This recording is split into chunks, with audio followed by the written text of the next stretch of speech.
Okay, good morning, everyone. Yeah, it is. So good morning, everybody. Welcome back to our second day of the Science and Innovation Summit Latin America 2022.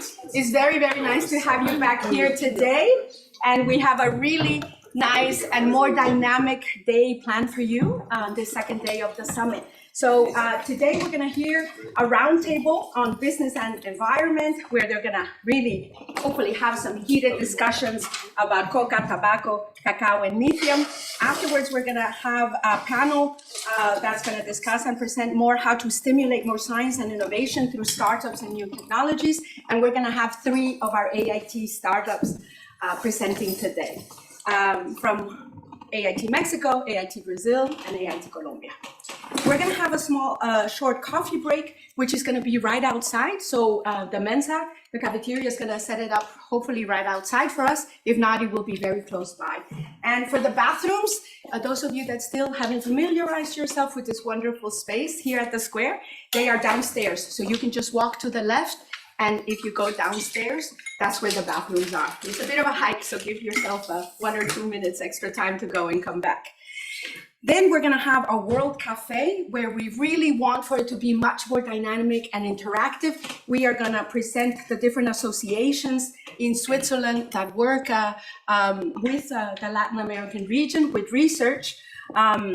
There we're going to present each of the 4 organizations today that that are the bigger ones here in Switzerland. But after that, we're going to have Elier Restrepo, who is talking more about that dilemma of scientific migration, because that session is on international talent, diasporas, and brain drain. And what we really want there is for everybody to form little groups of, well, we're going to have 5 different stations, and there we really want you to discuss the problems of brain drain. You know, how can diasporas help with it? And just maybe we won't find some solutions, but it would be nice if we have an in-depth discussion about it. And at the very end, we would like for each group to do like a 2 or 3 minute feedback input session, okay? After that, we will have the lunch break, which is going to be in the library building, the building adjacent to us. And there, the code is going to be Summit again, okay? So we're going to guide you through the little labyrinth so we can go to the building and have a nice pasta lunch with there. And the last session of today is going to be on social innovation, smart cities, and sustainability. So yeah, once again, thank you so very much to the entire Leading House and Centro Latinoamericano team who makes all of this possible. So welcome again, huh? And any questions?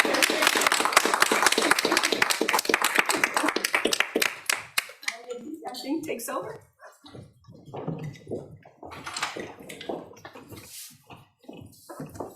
Hello, everybody. So we start today with the Roundtable Business and Environment, and I would like to invite to our roundtable here our beautiful chairs, Thomas Crisafi from the University of St.Gallen, Ilana Berlovitz, University of Zurich and Bern, Isabelle Schlüpp-Campo, School of Management at Fribourg, and Jonas Koppel, Graduate Institute. And I'll hand the word to Thomas, who is going to organize the discussion about business and environment. Thank you. So we're the sort of slightly assortment panel to start us off, and we're each dealing with a different commodity. I guess, given time limits, I might as well begin. Can I ask for my slides? Oh, sure. Yes, slides. So we're just going to go in the order of the program, so I'll speak first. I'm going to present details from a research project that I led at the University of Reading called Drug Crops and Development. And the title of my paper is What Happens When Coca Cultivation is Legalized? Insights. Oh, cool. Thank you. Insights on coca and cocaine production from Bolivia and Peru. So these are findings from a paper I recently published in World Development titled From Criminals to Citizens. And it links to the theme of the conference because I'm going to show you innovation in drug policy. And the paper deals with the following paradox. Peru promotes forced eradication of coca crops, and this contributes to violence and rural poverty. Bolivia, meanwhile, actually legalized coca cultivation and has become a world leader, formulating a participatory model to limit coca cultivation. Now, paradoxically, Bolivia actually has a lot less coca than Peru. These are the most recent year for which figures are available. So, the question we deal with is, well, how does the Bolivian model work, and what might Peru learn from Bolivia? Insights from Bolivia might also be relevant to Colombia. So, first of all, a bit of context. What is coca? I should just say I'm an anthropologist, so this is based on very long-term field work of more than 3 years in Bolivia, in the coca region, and also in the Vraim of Peru and Alto Mayaga. So what is coca? It's a perennial shrub native to the Andean region. It's grown in Colombia, Peru, and Bolivia. My main fieldwork site is here, the Chapare. What's it worth? So it's important to talk about coca in the context of business and environment because it's a major export. Coconut cultivation alone is worth up to 13% of GDP in the agricultural sector. And obviously it provides widespread employment. These figures obviously don't also include people involved in precursor chemicals, producing cocaine paste, trafficking it, and so on, and the informal economy this industry supports. So, who grows coca? Well, it's generally grown in rural areas with a minimal state presence, high rates of poverty, and often coca provides farmers with their only source of cash income.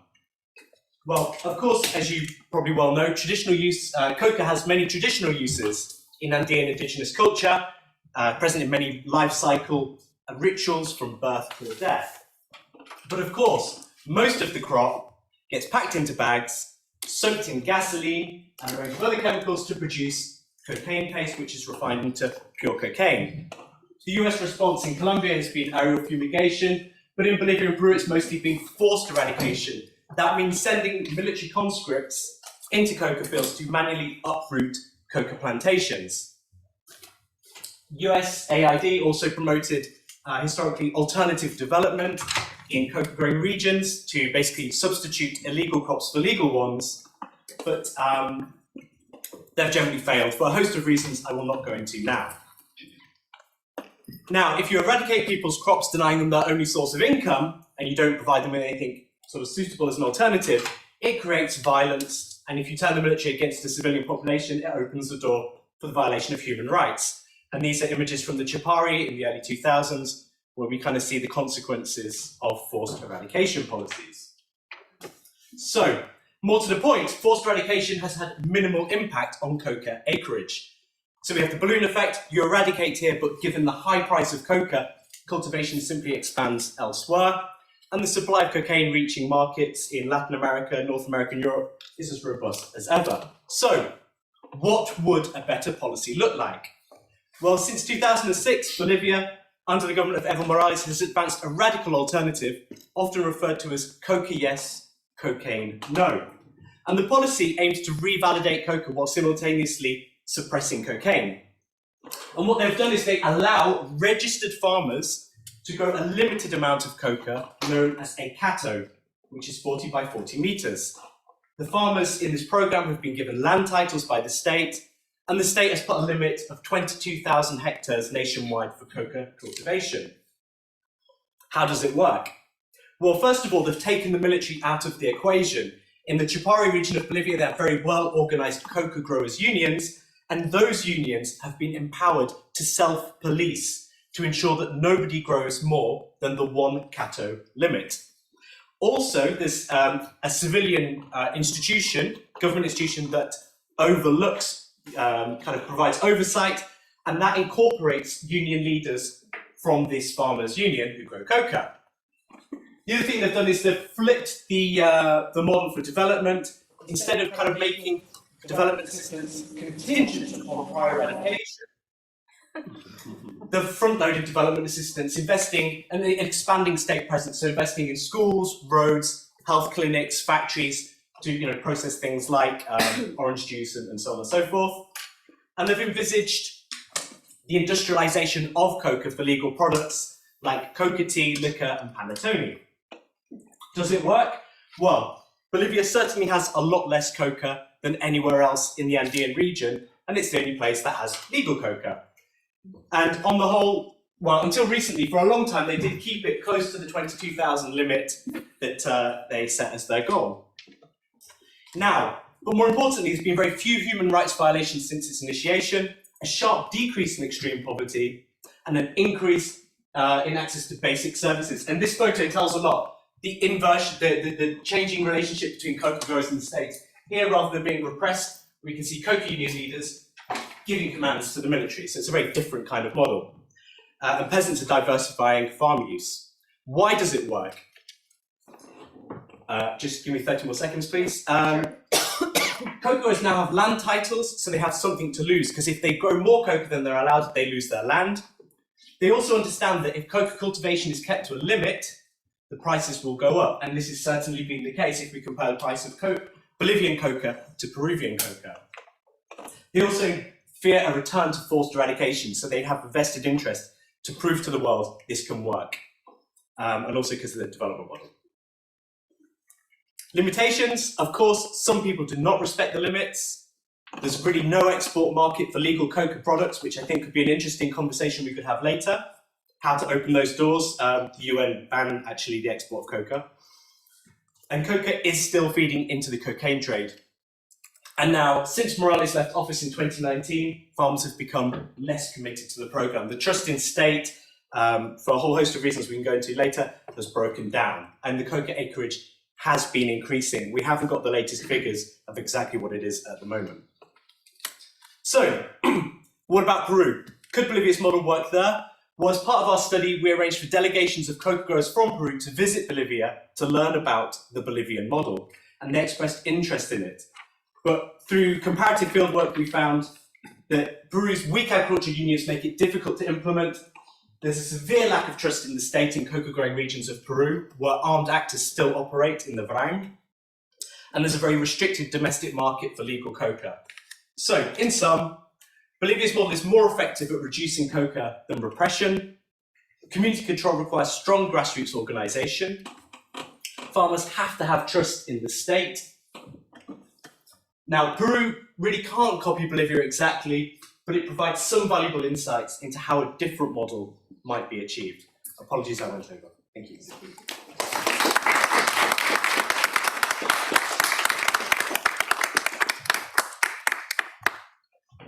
So I think the best way to do it is if we just go in order. Now we'll take our next speaker, Ilana Verowitz, apologies, who's going to speak to us about tobacco.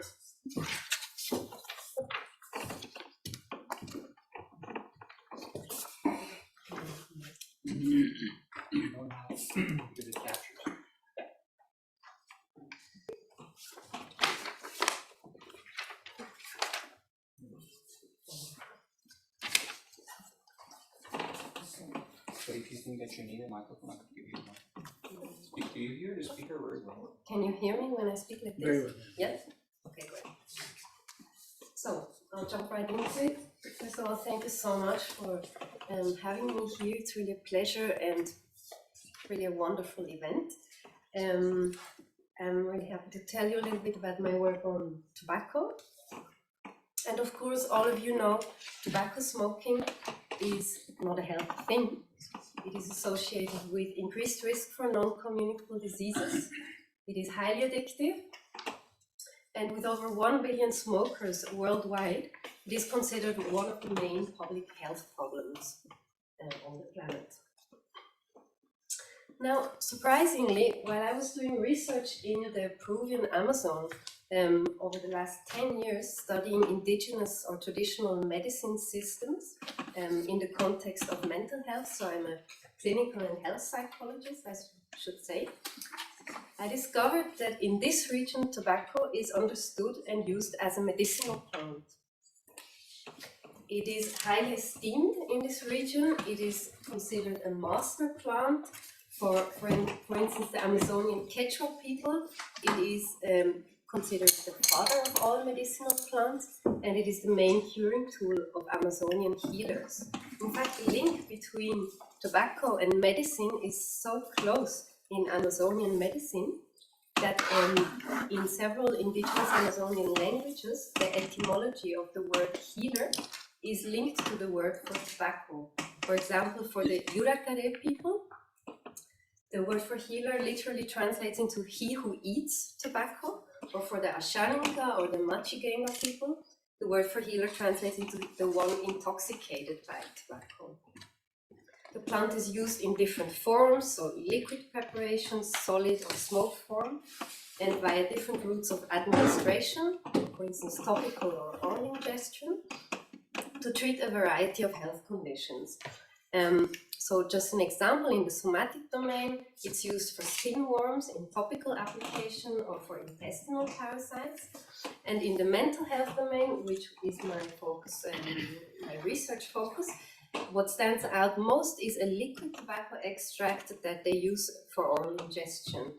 And in this context, it is less easy to just give you a Western indication or term for some psychiatric disorder, because they have different concepts of health, of course. Now, in parallel to my so-called discovery, because it's not at all a discovery, I just was not aware of this usage of tobacco, there has been an ongoing psychedelic renaissance in psychiatry. I'm sure some of you have heard of this or are familiar. So now in the psychiatric field, many substances that have formerly been considered drugs and inevitably harmful to health are now revisited for their medicinal or therapeutic properties. And there's clinical trials going on here in Switzerland and in other countries around the world. And the evidence points to promising therapeutic tools.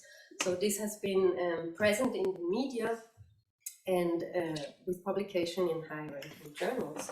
So intrigued by this apparent contradiction of tobacco usage, and also seeing that it fits very nicely within this rationale of psychedelic medicine research, we have been conducting transdisciplinary clinical research in the Peruvian Amazon in the context of a research partnership with scientists from different scientific disciplines, and with an Amazonian traditional healer who is a specialist or an expert in the usage of tobacco. So in Spanish, this term locally is a tabaquero.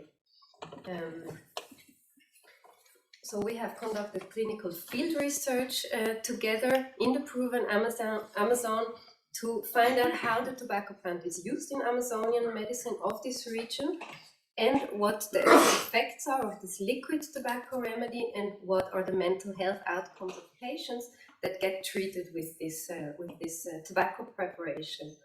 And in parallel, thanks to the leading house, we have been conducting and are still conducting a transdisciplinary exchange between Peru, Colombia, Cuba, and Switzerland. So Peru and Colombia both have these very strong and vibrantly alive indigenous traditions using tobacco as a medicinal, and Cuba has of course also a strong link to tobacco in a different way. Maybe we can talk about this more in the discussion round. And together we are exploring sustainable alternative uses of tobacco, as well as new treatment avenues in mental health. And of course, keeping in mind or having as an additional goal the preservation and legitimization of indigenous medicine knowledge. And with this,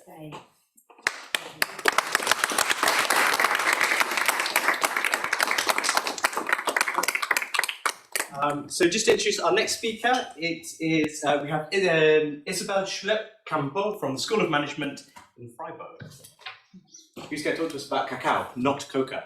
Not to be confused. So thank you very much, Thomas, for the introduction. I first have a few general remarks, and then I will speak about the research with my Colombian colleagues. So thank you very much to the leading house for having us here. Thank you, Rocio. Thank you, Yvette. It's always a pleasure. And I think your work contributes very much to achieve the sustainable development goals. You foster collaboration, interdisciplinary work, and hopefully leading us to sustainable change. Another remark I wanted to make, science and innovation, that is the topic of those 2 days. They are preconditions that we can transit towards low emission societies, towards better access to vaccines. But to put those innovations into practice, we actually need a regulatory framework that allows us to do it. We also need investments and companies that can produce and operate also at large scale. Niche solutions that apply also to only to a clientele with a high purchasing power might not be very sustainable. Yesterday, Edwin, with whom I was working before at the Center for Corporate Responsibility at the University of Zurich, mentioned circularity, and an entrepreneur that might have a circular solution but costs a lot of money. This might be good for marketing, but bad for profitability and for the long-term viability of the business. And here I just want to say at the university or the School of Management, where I work since February of this year, I'm now venturing more into research on sustainable finance. So what we want to look at is actually how private equity can finance also novel solutions to achieve the energy transition, and especially how small and medium enterprise can be financed. So now coming back to the title of my presentation on the embeddedness and the sustainability impacts by the private sector. So you might wonder what is this embeddedness, and actually back in 2015 at the CCRS, we did have a project that was funded by CAFÉ that now is InnoSwiss to look at the impacts, the embeddedness impacts of multinational enterprises in the countries where they operate. At that time, it was Nestlé, Syngenta, and Chiquita. And what we mean by principled embeddedness is this pertains to the engagement and the relations a company has with its local stakeholders, be it the workers, suppliers, the farmers, distributors, but also the local community, government, and non-governmental entities, and also principled embeddedness, meaning that these companies abide to the codes of conduct, the principles and the laws of the country. And we were especially looking also at the positive impacts of embeddedness of these companies, because the footprint, the negative impact is largely known, and we developed a mixed method approach consisting in interviews with the relevant stakeholders within the company, but suppliers, distributors, but also together with an expert group. And besides, we also used hard facts. And now, what's the relation to Latin America? In 2017, I received a seed money grant from the Leading House. And in 2018-19, together with my colleagues from Universidad ICESI in Cali, we have been able to do research on the embeddedness of manufacturing companies in the cocoa sector in Colombia. And there you have a unique constellation. There are two companies that are the dominant players in the industry, sort of similar to Migros and Coca in the Swiss retail industry. Besides, you have some SMEs. And another important fact is that cacao in Colombia, it's a staple food. So it's really, it's part of the food basket. It's mostly consumed as hot chocolate. And what's produced as cacao in the country is also mostly consumed within. And we did 2 case studies in the Santander region, which is the largest producer of cacao, and in the Arauca region, that is sharing borders with Venezuela. And what we found is that the large companies, they really work together with the farmers. They really sort of try to kick out the middleman, and they provide extension services to the farmers. They also have research activities to improve the productivity of cacao. And the SMEs, chocolate companies, they rely more on the collaboration with international agencies to foster their activities in relation with the farmers. And their problems, and now coming back to the cocoa topic that you were speaking about, in the Arauca region, what we found is that actually from 2010 on, Coca could be replaced to a large part by cacao.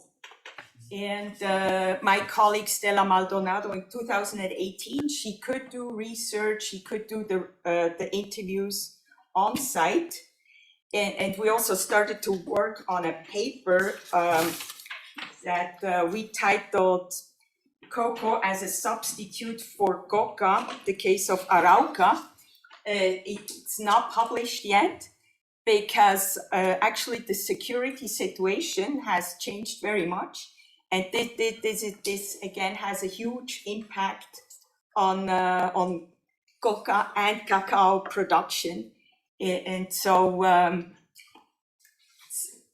from the seed money grant to now, work is still going on. It's not finished. And I hope that now in my new position over the next year, that I will be able sort of also to revive this this research area. Thank you very much.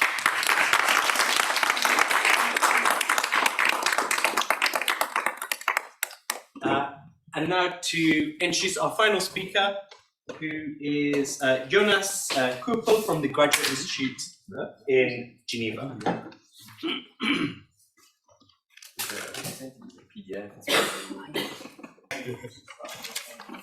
So yes, thanks a lot for having me too. Good morning. And, yes, we're gonna switch to a slightly different commodity now, I guess, which is lithium. And I'm gonna, since Thomas mentioned the word innovation, and it's probably good to, since this is in the title of the event, to relate to that. I'm maybe going to present more of something a little methodological innovation. I'm more going to present our research project, the way we're approaching the topic of lithium. So this is about lithium, which is used in batteries, as you may know. So in this very brief presentation, like these 5 minutes, I would just like to give you an idea of kind of the research projects that our group in Geneva, based at the Graduate Institute, has been working on. We started to work on the topic some 5 years ago with an SNSF project called the Global Political Ecology of the Lithium Commodity Chain. So big concept. So in this project, we basically set out to kind of study the increasingly important role of lithium in kind of the global energy economy. But in the course of the project, it's in its 5th year. I mean, it's at the end now, but we have extended in its 5th year. we basically ended up studying basically the concrete manifestations and transformations that this was having in concrete places in South America, in Argentina, and Bolivia, and Chile, rather than the global dynamics themselves, etc. So we kind of realized that this concept of the global concept of the global political economy or ecology was difficult to grasp empirically. So in the current project, we're kind of continuing our work. It's a project that's called Green Dealings, funded by the Swiss Network for International Studies and also by the Leading House in part. There's the picture coming, so it's called Green Dealings because we basically tried to get a hold on these global dynamics that we basically had set aside in the previous project, but also by saying, so we want to focus on these global dynamics themselves, but also by staying very much empirically grounded and by employing more qualitative than quantitative methods.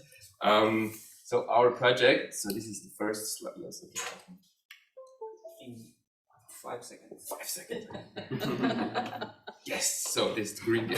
So our project is kind of a case study in which we follow the connections of lithium between two particular regions. So there's Europe on the one hand and South America, or mostly Argentina, Bolivia, and Chile on the other. So in these new European frameworks for economic policy, lithium plays an increasingly important role. Because of the emerging post-carbon economy systems, because they rely heavily on battery storage, mostly for electric vehicles, but also for other applications, the demand for metals like lithium is increasing rapidly. The problem is, of course, that the European economy is almost entirely dependent on imports, since most resource extraction has recently been outsourced in the last decades, in particular to places like South America. And of course, in times of global supply bottlenecks, in which we seem to find ourselves, now this is obviously a problem, as you see in those quotes. So European actors are currently trying to get more control over their supply chains, particularly those that are regarded as critical, and as they engage more closely with what is happening in places such as South America, where lithium comes from. Then there's also these increasingly demanding due diligence norms that are introduced in the frameworks such as the Green Deal, etc. They also provide further impetus for kind of these supply chain integrations, like this. So on the South American side, lithium has been on the political agenda or on political agendas long before kind of Europe realized its critical dependency on this mineral. But obviously here lithium is less about the risk of being in short supply, because as you see, these countries have many of it. Rather, it is about the opportunities that the global lithium boom or the global lithium rush could offer to these countries. And to a somewhat lesser extent, it is also about the impacts that this will have in the places where lithium is mined, is going to be mined. So in our project, we look at different cases of what we call lithium negotiations across the two regions.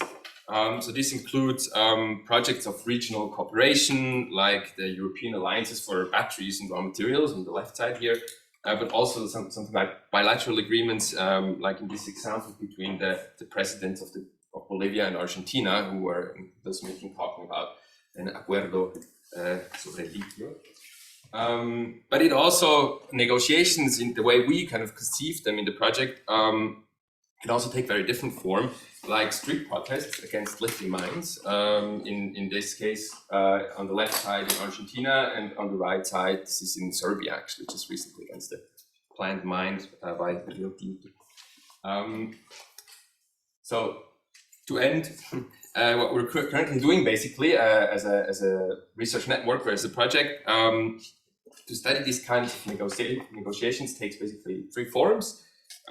First, we sort of follow what's happening around lithium within the two regions, within each region and between them. To do so, we conduct desk research, but also interviews, surveys, and participant observation. Second, we create spaces in which different stakeholders across the two regions can meet and discuss. So this is an example, the last weeks we've been quite busy organizing a conference in Argentina, in Buenos Aires, which is going to take place at the end of October. And third, we basically continue to cultivate and also to extend our academic networks across the Atlantic Ocean. So we've always been working since the beginning in a collaborative effort, which is basically been a close collaboration between research groups in Argentina, Bolivia, Chile, and several places in Europe. And just to end the presentation, as a symbol here of that collaboration, I put here the logos of the institutions that are participating in the current project in Healings. And yes, you can find more information on the project if you want on the website. And I look forward to the discussion.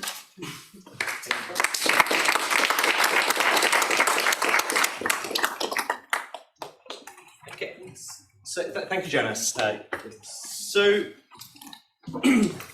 when Rocio introduced today's spoke to me about the panel she wanted this morning, she suggested it should be like a round table. However, just to note that we're probably running a bit later than we expected to at this point, because as ever. So, and I'm sure there are probably questions from everyone here. So I just want to provide a couple of comments one comment really that I think ties the papers together. I'm then going to invite my colleagues if they have any questions from one to the other. No problems if you feel on the spot and you don't. And then we're going to open it out to the audience. And I think, listening to the papers, I think what we've done this morning is provide a view of commodities, but from the grassroots. So what does resource extraction look like from the people involved, be it indigenous people, be it cacao farmers, coca farmers, or poor residents who happen to live close to a lithium reserve, for example. So I guess how our panel connects quite clearly to the themes of today's conference is, well, who benefits from this innovation?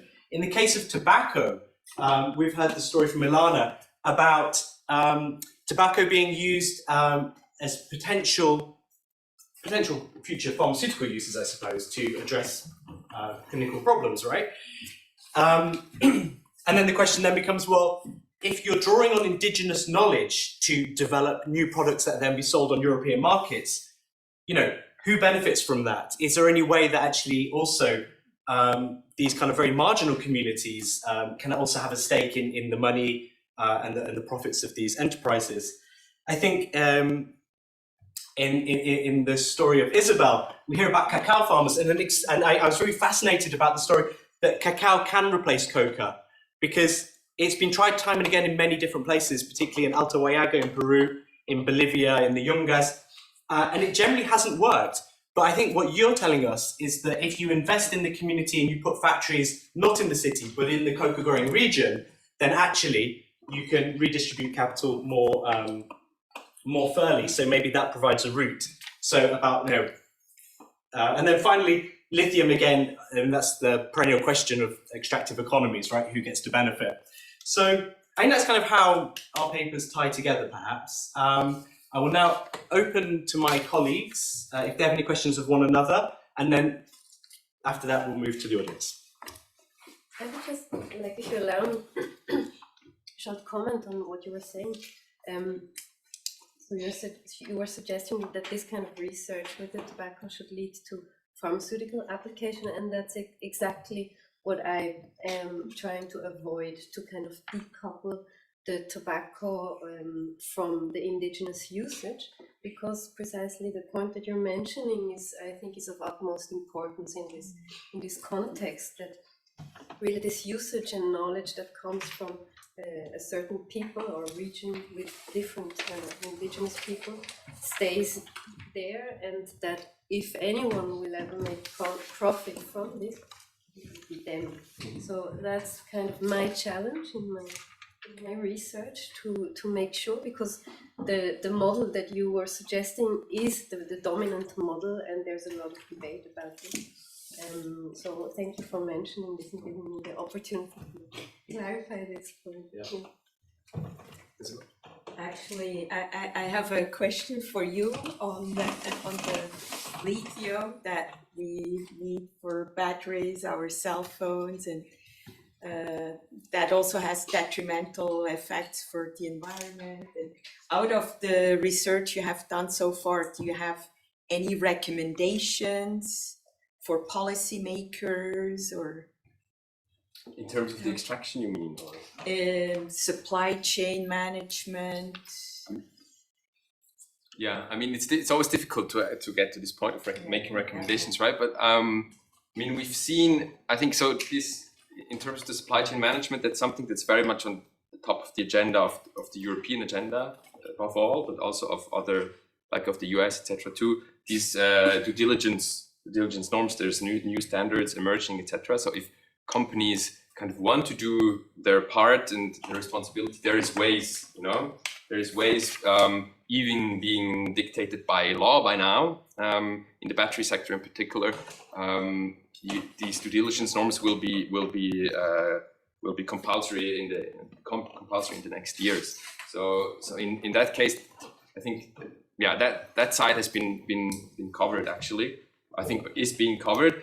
After that, it's always a very political question. If you have to look at each project of extraction, for example. There is conflicts around some. There's conflicts around others. There's not, and it really depends on the particularities of each case. So that's very hard.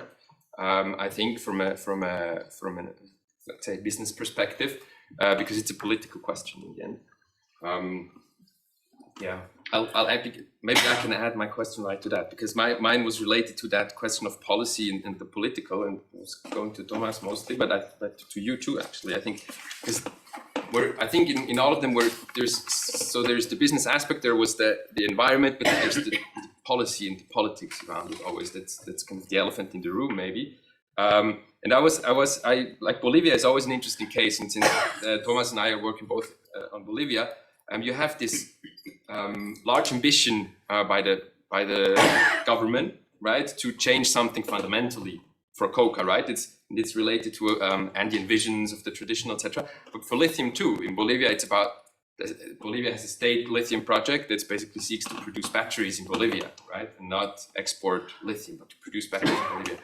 And then you always have these large ambitions to change something about how the world economy works and the places have in the world economy fundamentally, but then you have the outcome, which is somehow in each case often they fail, etc. So my question was first, I guess, to the three of you, but to Thomas first, like, what do you see in Bolivia? What were the obstacles of that change? That radical change in drug policy, because it didn't quite work, right?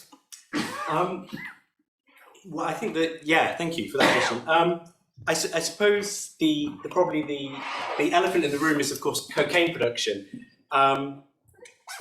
Bolivia sort of, the way they say is they nationalized the war on drugs, and so it's kind of a similar approach, I suppose, to lithium, like nationalizing lithium. You nationalize your war on drugs, you kick out the US from the picture, and they expelled the Drug Enforcement Administration. And according to sort of anecdotal reports, these are interviews I've done with top anti-drugs police officials, like cocaine refinery has expanded in Bolivia because now it makes it a lot harder for the US to get hold of the criminal actors. So I suppose while they've been largely successful at reducing coca production, cocaine refinery, so basically cheaper cocaine paste is being trafficked from Peru across the border into Bolivia, refined in Bolivia, and also in Paraguay, and then going to markets in Brazil and Europe.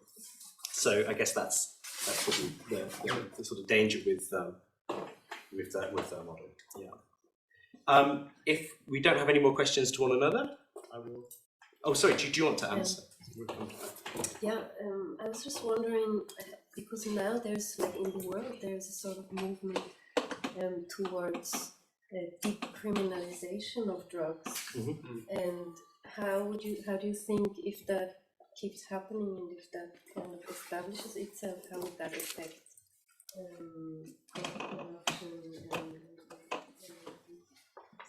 well, I mean, so that's the kind of irony of it, is that the argument Bolivia is always, Bolivia makes a stark distinction between cocaine on the one hand, which it seeks to repress, and coca, which it seeks to revalidate and sort of distinguish the two. But of course they rely, for foreign dollars, it's a major export for the country, and if they, cocaine is, and if cocaine was legalized and then anyone could produce it anywhere and anyone could grow coca leaf anywhere, the price would drop and it actually would be really problematic for marginal rural communities. And we saw that in the case of Corona, which pushed down, basically supply chains got broken and the supply of cocaine, basically people stopped buying up cocaine paste and the price of coca dropped. So right now at the moment in Bolivia, you have people who I personally know who are abandoning coca plantations to go and pick avocados in Chile because the value of coca has dropped from $12 a kilo to about $3 a kilo. It's just not worth doing it anymore. So yeah, it could innovation in drug policy at the level of consumers could present a problem for producers, which again I guess is the story of Latin America and Europe. Yeah. It sounds like kind of the best would be not to to go. That's just because that's the way I've been working in the lens that I look through at these things. A revalidation of the traditional uses of this plant, which would then not require people to abandon their crops, but give it a different use. Because I don't know, I'm sure this is the same in Bolivia, but in Peru at least, this is considered not just a kind of sacred plant used in ritual, but also a medicinal plant that is used in many contexts to treat different types of ailments. Yeah, but if there was no restrictions on it and anyone could grow it, then the value of that leaf would be the same as tea, which is basically nothing. So that's the problem, I suppose. Unless you produce cocaine in those regions, right? Yeah, but if they legalize Export it cocaine. directly to Syria. Yeah, oh, I see what you're saying. Yeah, like the lithium. Oh, they're both white powders, I suppose. Okay. So let's. We've got 10 minutes left. So let's maybe open out to the audience if you have any questions. This gentleman here, please. It's for Jonas. I was wondering if you or your team did some criticality studies on lithium, because when we see these big numbers it's nice, but when we see the demands in Europe and US and their own Latin American region that also need lithium, I think they are not so promising as you show in your presentation. Have you looked more in detail at that? In the criticality of it, I mean, for Europe, you mean? No, for Latin America. Latin America. I mean, it's a question, like the question of availability is very complex, right? In Latin America too, because I mean, it depends on the country, because like Bolivia doesn't produce lithium to begin with yet, right? So it doesn't have access to it. It has to import it. But Argentina too, because it's all foreign investment. So the companies that actually have the licenses for the reserve, it's all foreign capital. So they have, so these countries, actually Chile, Argentina, and Bolivia, they all have tried to kind of construct national industries, and for several reasons it has failed, right? Like industries for batteries and chemicals, lithium chemicals, etc. And it has worked in some cases, it has failed in many others, and there's still no battery plants really there. There's several reasons for that, but lithium access is probably not the most pressing one of those, I think. So I think there's worse obstacles or bigger obstacles to kind of industrialization of this resource than access to it, I think. Because if there was the political will and then, the resources, the whole area has quite a lot, in the South Flats, there's quite a lot of resources. But there hasn't been any, actually, just to answer your question. The criticality studies, they are made by industries who buy, not who sell lithium. And now the division of labor right now, it's very clear, right? It's some places export lithium, others import it. Europe doesn't produce any of it, right? Exactly. That's why it's a non-renewable resource. So we are moving away from oil, that is non-renewable, to what? I don't have the numbers, but I can see that we have way less lithium. So it's also more critical than oil. No, that's not quite. It's a different issue for this energy transition. The demand is going to skyrocket in the rich regions, and then we leave the regions that will also need it without the resource. So that was the question on the importance. Okay. Yes. I mean, the difference is, maybe just very briefly, you don't burn lithium, so you can actually recycle it.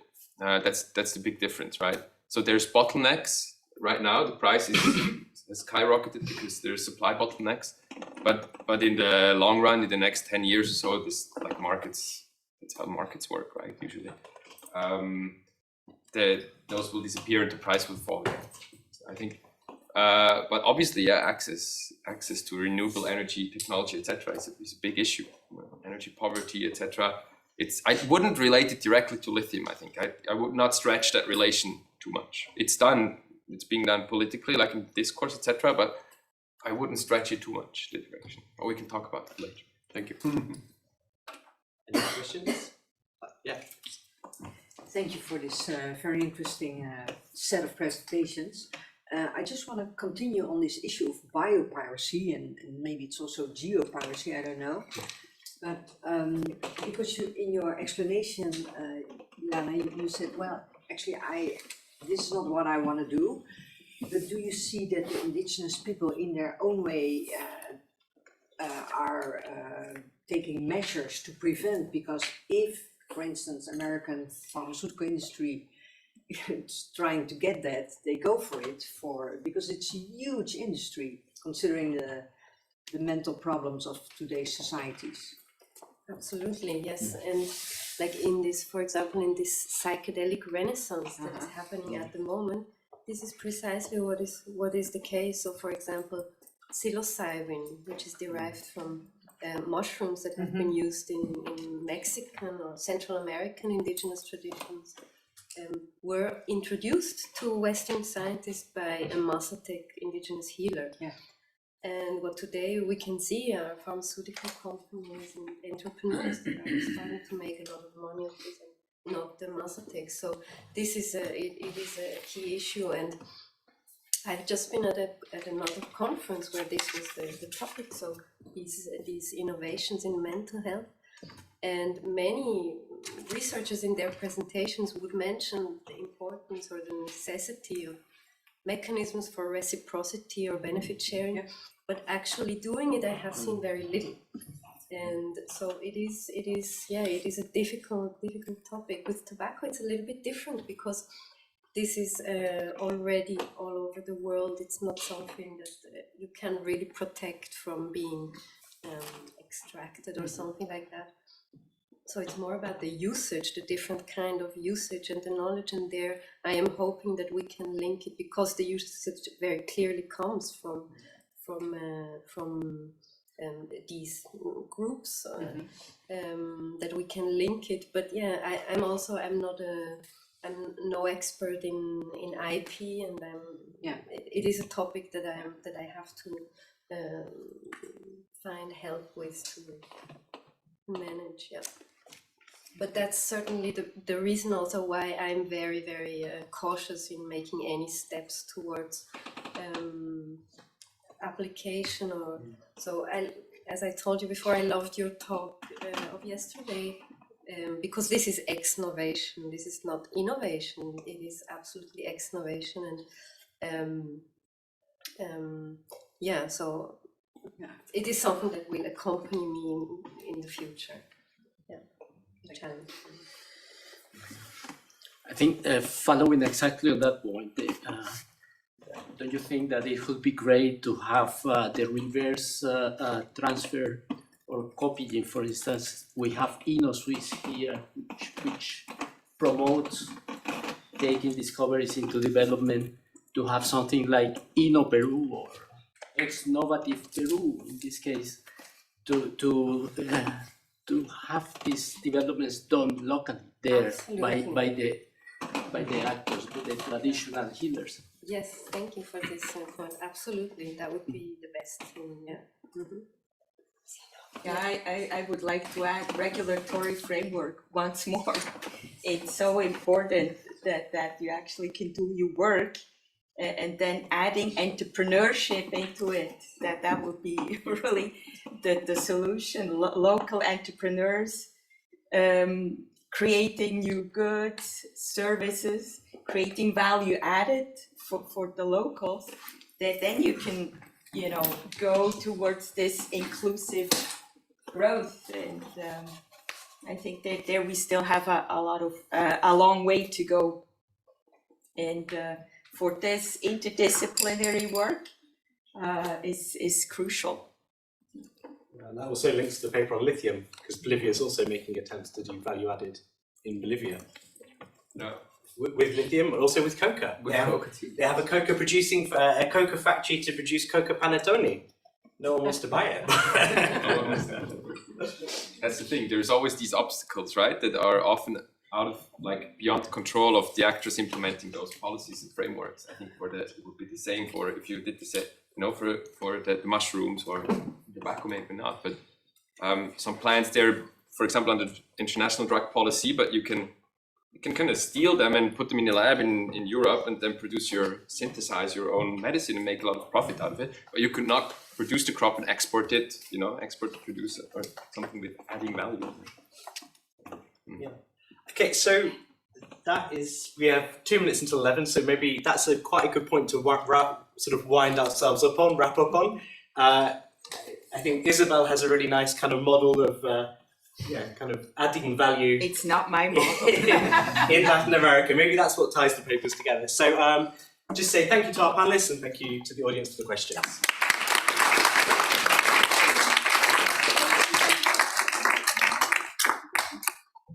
Wonderful. That was amazing time management and very interesting topics as well. When we can continue the discussion during the coffee break and during lunch.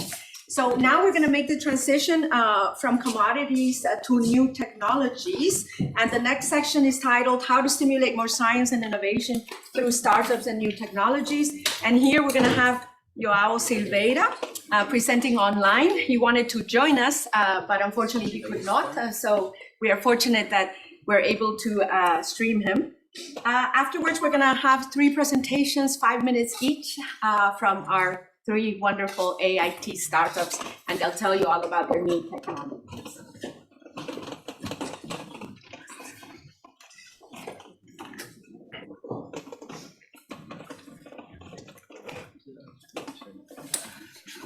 Hi, Joao. You're doing, Rocio? How are you? Good morning. Thanks for being with us. It's a pleasure to be with you. Thank you so much for having me here.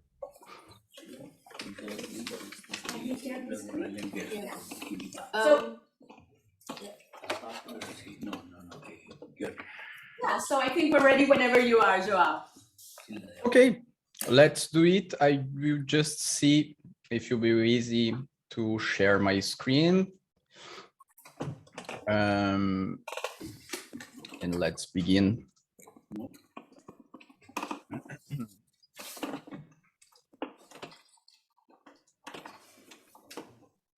Okay, I can share my screen when it's necessary, but I will begin without this probably.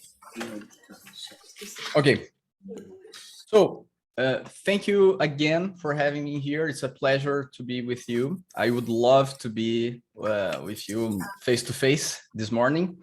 I would like to check. I'm so sorry to interrupt you. Are you sharing your screen now? No, I'm not sharing my screen right now. Okay. Can you just try to put it up to make sure that the technology is functioning? Yes. Okay. For example, if I want to share my screen, do you see that? Yes, now we see it. Wonderful. Sorry to interrupt you. Thank you. No, great. I will do this very soon. I would like to begin talking to you and saying that it's a pleasure to be here. I would love to be with you face to face, but it still is a very, very, very good opportunity to talk about innovation with you guys. And as you talked about the AIT, you will see that's a kind of will be a kind of something that we would like to discuss with you about this project. So let's begin. And I would like to say that, many people claim that it's difficult to promote innovation inside university walls, and going to beyond the university walls is even more difficult. But do you think, for you guys, that the innovation method is so different from the scientific method? To answer that, I will tell you a story. Back in 2018, when I was startup and innovation manager at Swiss Next Brazil, we run a project called AIT that you already know very well, the Academia Industry Training. So this was a project that fortunately exists, as you know, and is about, for the guys that don't know exactly well, it's a training camp that aims to connect promising researchers, entrepreneurs with the industry. The idea is to develop their high-level research to and connect it then with market applications. You know, it's also in this camp, we also have the opportunity to make this international research work together, to share best practices, develop new market applications, create synergies, you know, connect people, networking, and work a lot. I consider this a perfect connection between hard and soft skills. What people that know me, that I love to say that's art and science. But in the end of the day, it's all about project management, business model, pitch training, and more. We are so proud of this camp's results. You know, Dr. Lucille, I'm pretty sure that you are too. But before to talk about the results of our group from 2018, I just would like to remember you, if you know, I'm pretty sure, talking about success and failure in startups. Do you know that the success rate in startup is something, it's not pretty sure, but it's something around 5%. So we can say, some sources say that we can see it's between 5 and 10 and something like that. 8% of the startups fail in the first years. So just keep this in mind, and let's talk about our groups from 2018. We had 20 participants, 10 from Switzerland and 10 from Brazil. 4 years later, today, we have more than 11 entrepreneurs that we love to call them science entrepreneurs that are still running their startups. They're hiring, they're getting investments, they're growing. So we are talking about 55% of success rate. I will share my screen to talk about that. Are you seeing that? I'm pretty sure. Yes. Okay. So our success rate is something around 55%. Even two of our participants or entrepreneurs featured among the 30 under Thunder Forbes list. Between them, Etienne, co-founder of NX, with Enrico, that will be with us today. So I talked with some of these participants and asked them how the program helped them achieve these incredible results. And for them, the camp and the method were essential for his trajectory, especially in this initial phase. So if we from the Swiss Next, all the Swiss government, Brazil, etc., all this camp. So if we were one of the reasons of this startup success, even though, you know, I'm pretty sure that there's a lot of reasons, I just would like to understand it. What is this method about? And do you think that this method is so different from the scientific method? You know, today I work here in France at EFA school, a graduate school in the field of energy. I'm running workshops, innovation camps, and like to very similar with the IT, and I'm constantly working to improve it. For me, I think that the scientific method and the innovation method are pretty similar. I will show you these 5 steps of scientific method and compare with the 5 steps of innovation. And let's try to think about this together. And I would love to see your reaction. So if we compare the 2 methods, okay? The first step of a scientific research, we need to ask a question. The first step of an innovation method, we define what problem will be solved. Or many times we define what question we will answer. In the second step, In the scientific research, we have the research and we have the hypothesis. We will have a team, our mentors, colleagues, other laboratories in the world, and we'll do the experiment design. We'll think about how we'll do our experimentation, how we'll measure this. In innovation, it's something that is pretty similar. We will research which solutions already exist. We read about projects that already was done. We will meet people. We will brainstorming ideas. We will ideate. We will create a team. We will connect with the right people. We will have our business model, etc., etc. In the third step of the scientific method, I am talking about 5 steps. We will conduct the experiment. In the science, we will test and test.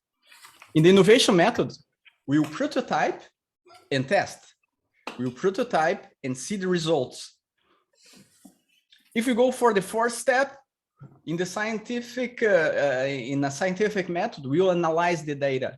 We'll see what results we have. We'll compare as much part of the scientific method is this analyze. In the innovation method, we will analyze the data, we improve and more. If you know about design thinking, we are just going and through this phases, many steps. And in the last step, but I think the last for this, just to explain, we will present the finds in the scientific, in a conference, a thesis, international conference. We will talk with the scientific community. In innovation, we will pitch our idea for investors, for other startups. We improve and we'll begin again and again and again. So I think you catch up with the idea.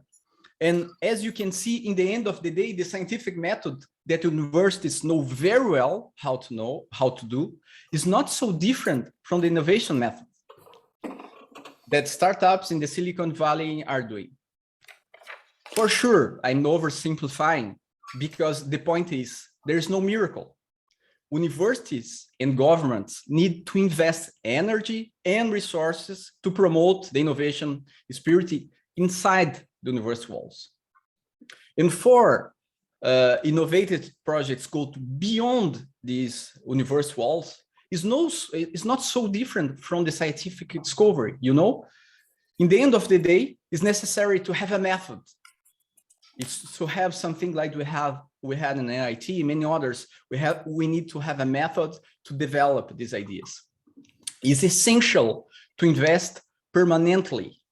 It's essential to do, you know, have investment all the time.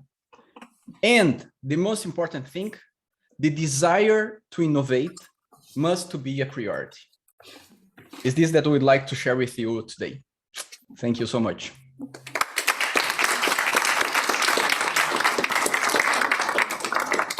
Thank you very much, Joao. Maybe now we call upon the 3 AIT startups. And then, of course, this is not propaganda that we're doing for the AIT startups program. It just so happens that because we do work with innovation and we are quite embedded with different government, so it is bilateral collaboration between the Swiss government and the government of Brazil and the government of Colombia and the government of Mexico. And what we're really trying to do in the AIT Startups program is to use the startups as ambassadors, to use them. They're really only one component of a bigger picture. We create these linkages between the ecosystems. We really try to have a multiplier effect where the startups also engage with the different technoparks, they engage with the different universities. We want this exchange to happen with the hopes of really creating also stronger ecosystems that foster innovation and creativity from an academic setting. So as Joao mentioned, of course, we're just one piece of the puzzle. We need strong institutions that give the funding and that supply the policy instruments that allow programs like this. It's an accelerator program. Of course, there are larger accelerator programs that we also work with. So I think what's important to mention is that in order for science and innovation to foster, of course, we need an entire ecosystem. government, of public and private funds. And then, of course, we're the players in this. And when we just accompany the startups in their internationalization process, where the cultural component also plays a big role. And not only do they get to learn about Latin America, but also how to do business there, which is very important. So I think we're going to take it step by step, and then like a pitch session. So I think we're going to start with Maria. Yeah. Hi, good morning. Thank you, Dr. Rocio. It's really a pleasure to be here. I will open my slides.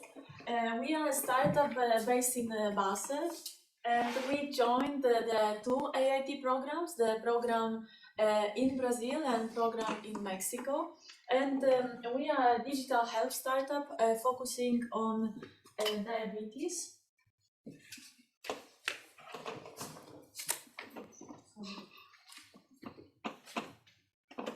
Okay, sorry for that. No worries. So basically, I will tell a little bit about the problem that we are solving. So as you know, the obesity and diabetes is a huge problem globally, and it's also even bigger problem in Latin America. So in Latin America, we have almost 60% of people with obesity, and the prevalence is higher among the women. And then as the obesity is the main factor for the diabetes, then also the diabetes rate is very high if we compare it with the rates, for example, in Switzerland or some other European countries.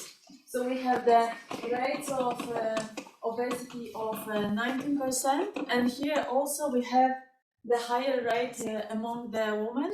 And then if we look at the map, and then if we also look at the diabetes prevalence in Latin America, we started in Chile, also because of this very, very high rate of almost 13%. So we started there, and because we also saw that there is no solution like the solution that we are offering. And once we were in Chile, we connected with the AIT programs, because then once you are in Chile, and Chile is a small market, then you can also automatically expand and go to the larger markets like Brazil or Mexico. And this is what we are currently doing. So basically the solution that we have is the solution that also grew. So at the beginning we started just with the device, and then we connected with the patients. We did lots of interviews with patients, doctors, insurance companies, and then we realized that they need much more. And this is how it grew. So now we have a mobile application, we have the dashboard for our medical team, and we are providing full support to the patients using this platform. And as the summit is about the innovation, technology, we have different components that are innovative.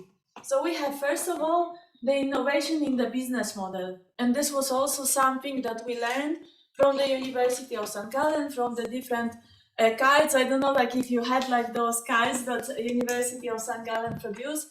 This is a really, really amazing tool.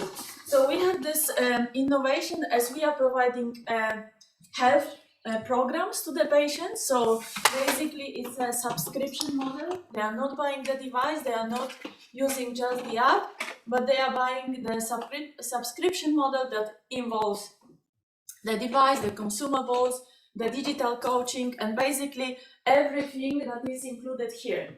So we have the telemedicine component that is already connected with the health insurance company. So now it's connected with the public and private in Chile. And this is what we are now discovering, how we will connect this for the larger markets. Now, like Brazil is a huge market with a really amazing number of insurance companies. So, and then the patients can also like pictures of what they eat. And with this, they also receive the coaching from our nutritionist team that is analyzing this with AI, and we are sending daily messages. So also we have this innovation on the core technology. So, and here also we split it, no? Because as we had Joao, it's important also to validate, no? Like what you are doing. And sometimes with innovation technology, it takes time. So we did, let's say, like a step back. We launched the series 1 of our device that is traditionally making the measurements of the blood glucose, and meanwhile we validate our series 2 that is now in the clinical studies in Chile for the measurements of the glucose with saliva, so non-invasively. And then we just got the grant from the InnoSwiss to finalize our cortisol monitoring sensor. So it's a huge grant. 8 researchers working with us, with Northwestern University to make this innovation, and this will be really the first globally sensor to monitor cortisol, the stress hormone, with medical grade accuracy. I have 6 seconds, so like this is basically the dashboard that our doctors are using, and then the workflow for the patient is that data analysis, medical evaluation, and then we start to make it easier for the patient. So basically this is how it looks in real life. And then this is also what we are happy about, is like this continuous conversation with our users, and what they love is the service that they are getting. And what is also important is this validation from the doctors, that are also saying that, okay, like this makes it easier for those patients to really get what they need and get better with their health. So from the AIT, and I will close with this, what AIT allowed us is to connect with the new partners. And from one of this, let's say, collaborations, we reached to have this amazing team of key opinion leaders now for Brazil that will help us in the next step. So with this, I will just close with this. So during the coffee break, for us, like what we are looking now is to connect with more partners, especially in Brazil and Mexico. Thank you so much.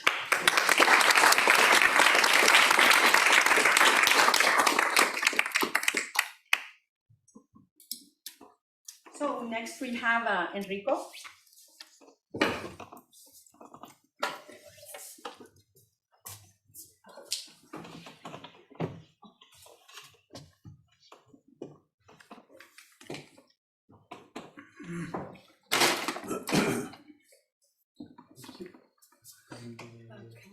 Yes, I'm sorry. The big button. Does it work? Yeah, it works. Okay. Perfect. Welcome. I'm on a mission, and from what I heard from all you guys, you are also all on a mission. And the mission is to leave the status quo, improve on the status quo, and do sustainable change. At Phoenix, our mission specifically is to transform low-value materials into high-performance, safe, and sustainable insulation foams for the building industry. Which problem are we solving of the market?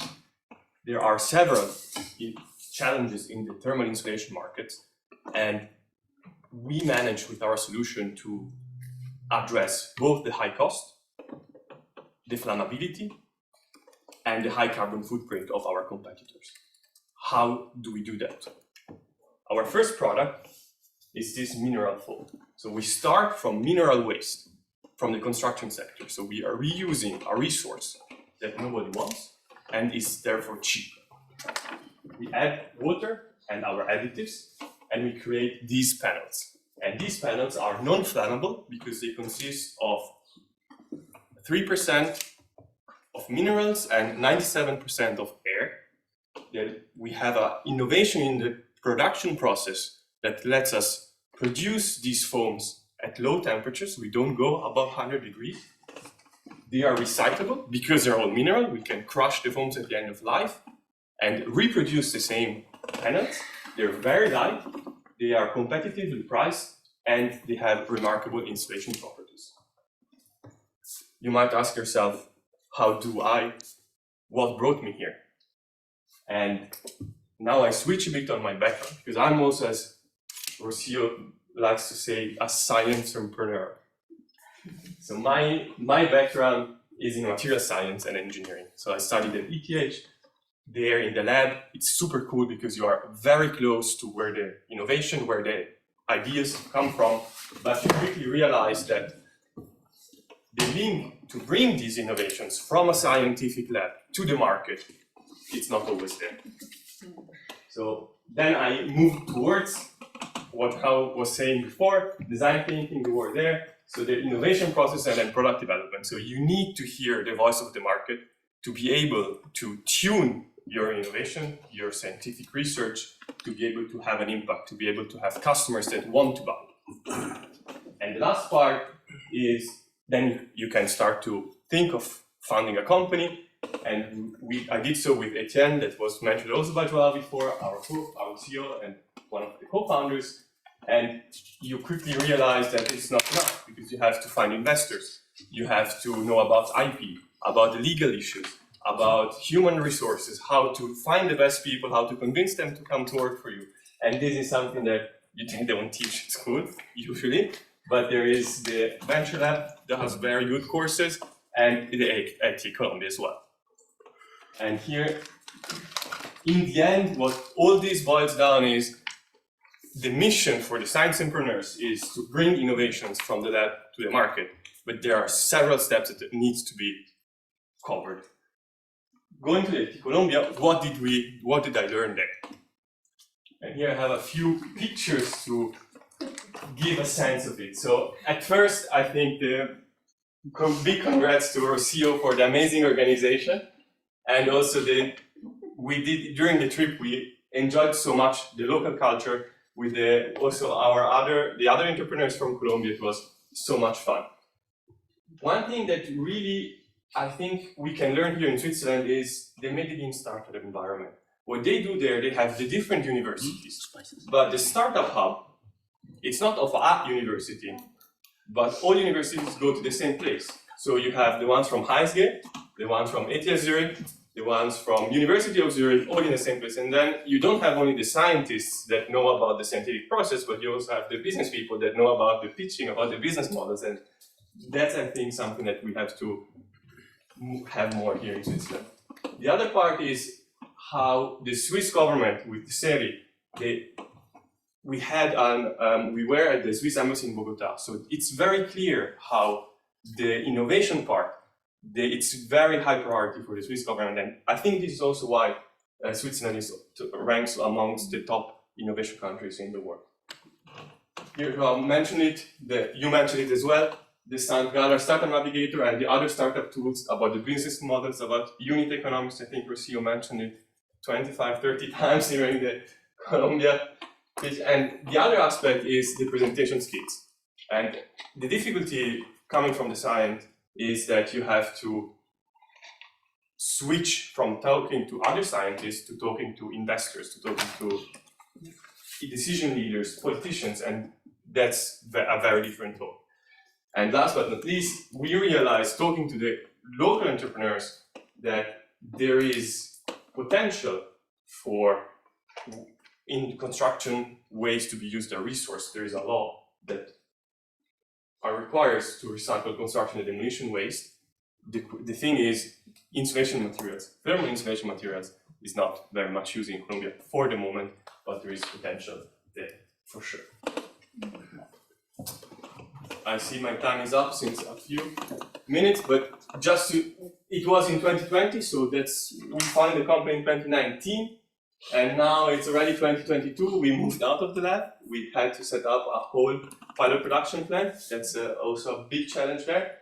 And this year we have our foams in the first pilot projects, and the next year will be to scale up by 100 times compared to what we're doing now. Thank you very much.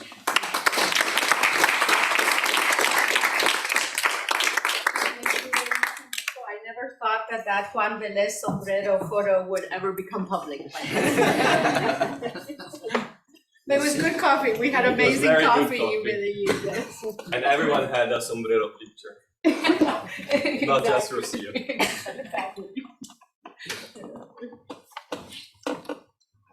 So good morning, everyone. My name is Beatriz. I'm from Brazil. First of all, thank you very much to Living House and Brazil for the invitation. So today we are talking about Aquanova. And for this, I'll start with a very easy question that I usually make to illustrate what we're talking about today. So if I offer you this glass of water, would you drink it? I don't think so, right? But unfortunately, more than 2 billion people doesn't have that option, as they have no access to a safe water supply. So it's no wonder that addressing this challenge is one of the sustainable development goals of the UN. So, but what if I tell you that the solution to all this could be in the trash of industries? Well, that's the reality, and that's why I'm glad to introduce you to Aquanova. So what we do in Aquanova is we recycle filters that are discarded every year by large companies, and we transform them into new filters able to provide high-quality water. Those filters were tested in pilot scale for polishing wastewater and could provide water for reuse, and also in a river contaminated with mining waste. And in this case, it could even fit the water into Brazilian potability standards. So, in addition to be effective, the low cost of the recycling makes it affordable when we compare to a commercial filter. And this makes them reach small and medium-sized industries and also remote low-income and low-infrastructure communities, which is a big neglected market. So we can consider this a social technology as we seek for simple and low-cost solution and try to address to one of the biggest challenges of our century, which is the universal access to high-quality water. We also promote waste reduction, and we can encourage recycling cooperatives and associations, because some parts that eventually are removed from the original filter, they are recyclable. The manufacture of autonomous system can also be integrated to ESG agenda of large companies that can give a noble destination to their waste and contribute to the universalization of sanitation. So to take a look at the potential of the solution, if you check the market of the filters nowadays, is a €1 billion market that is growing every year. And if we take a look just in Brazil, where this technology is quite recent, they started to be used only in 2010, the number of filters expected to be discarded by 2025, if recycled, they could be enough to supply thousands of small or medium industries, or even supply a population of almost 2 million people.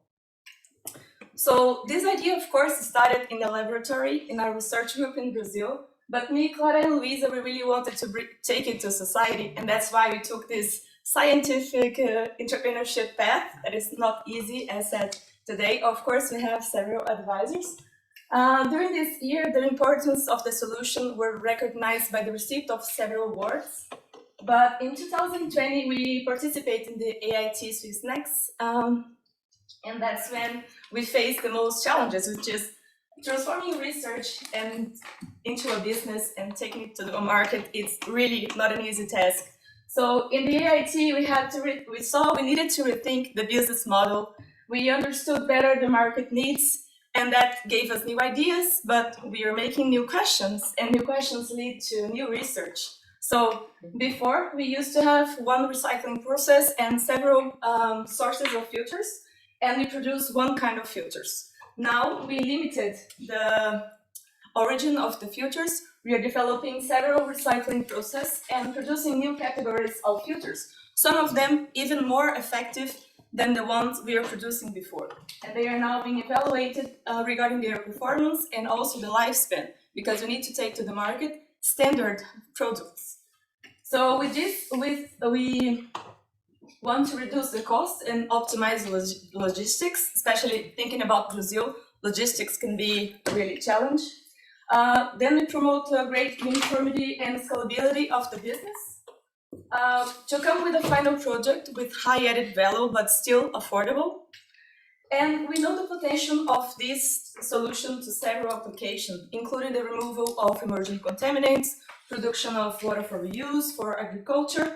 And that's why we try to keep a very tight relationship with R&D.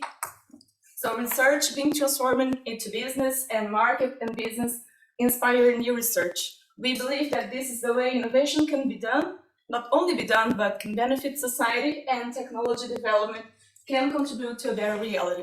So we are continuing our search for sustainable and effective solutions to try to solve this challenge. The water is our good, our responsibility, but most important, it is for everyone. So thank you very much for your attention.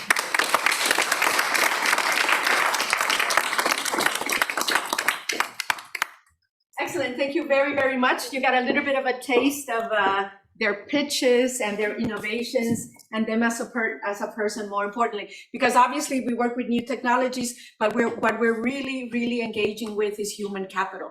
I mean, their startups may come and go, their technologies may come and go, but we hope to really be contributing to how they can keep thinking and creating new research. So Joao, thank you for being back with us. Maybe I'll jumpstart the conversation by asking each one of you, what has been for you the most difficult part in making this transition from scientist to entrepreneur? Because for Joao as well, you have made this transition from scientist to entrepreneur. So maybe Joao, we'll begin with you.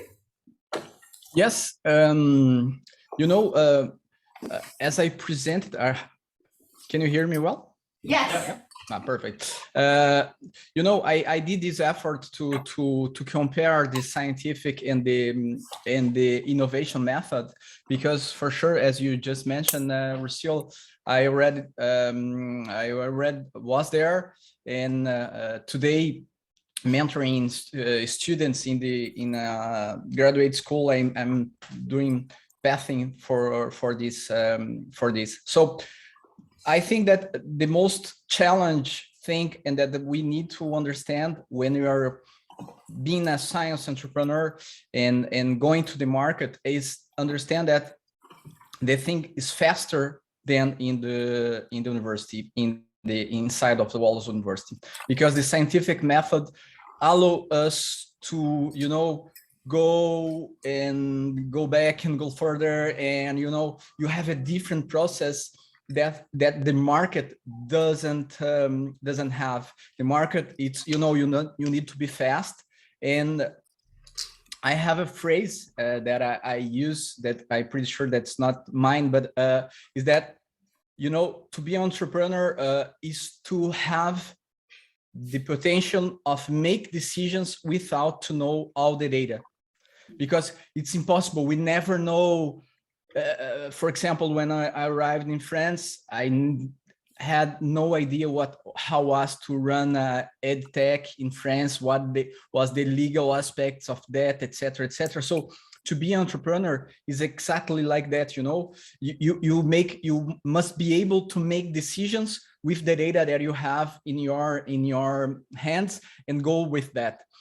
In science is a little bit different, because we have a lot of we are always caring about all these details of the experiment, all the details of our project to go further. So I think this is a big difference, and as science entrepreneurs, we need to understand that to go further. Thank you, Joao. Maria? For us, I believe it's the most important is to surround yourself with a great team. And we have the great scientists in the team, engineers, and we also have the privilege of, let's say, like a business background. And I think without this component, it would not be possible, because we have now the production line. We did, let's say, like all the regulatory approval process, the packaging. I would say, like, having the innovation is like one thing, and then putting it into the market, it's like all the, like our device now, like the bag, the packaging, the labeling, all of this is a process, no? So I would say, like, it's all the team and all the resources of the advisors and the institutions, like, for example, AIT, no? That you have, let's say, like your ecosystem that supports you and helps you, that at the end, like, once you say, okay, we need the factory, you can, let's say, like, go to the place and start.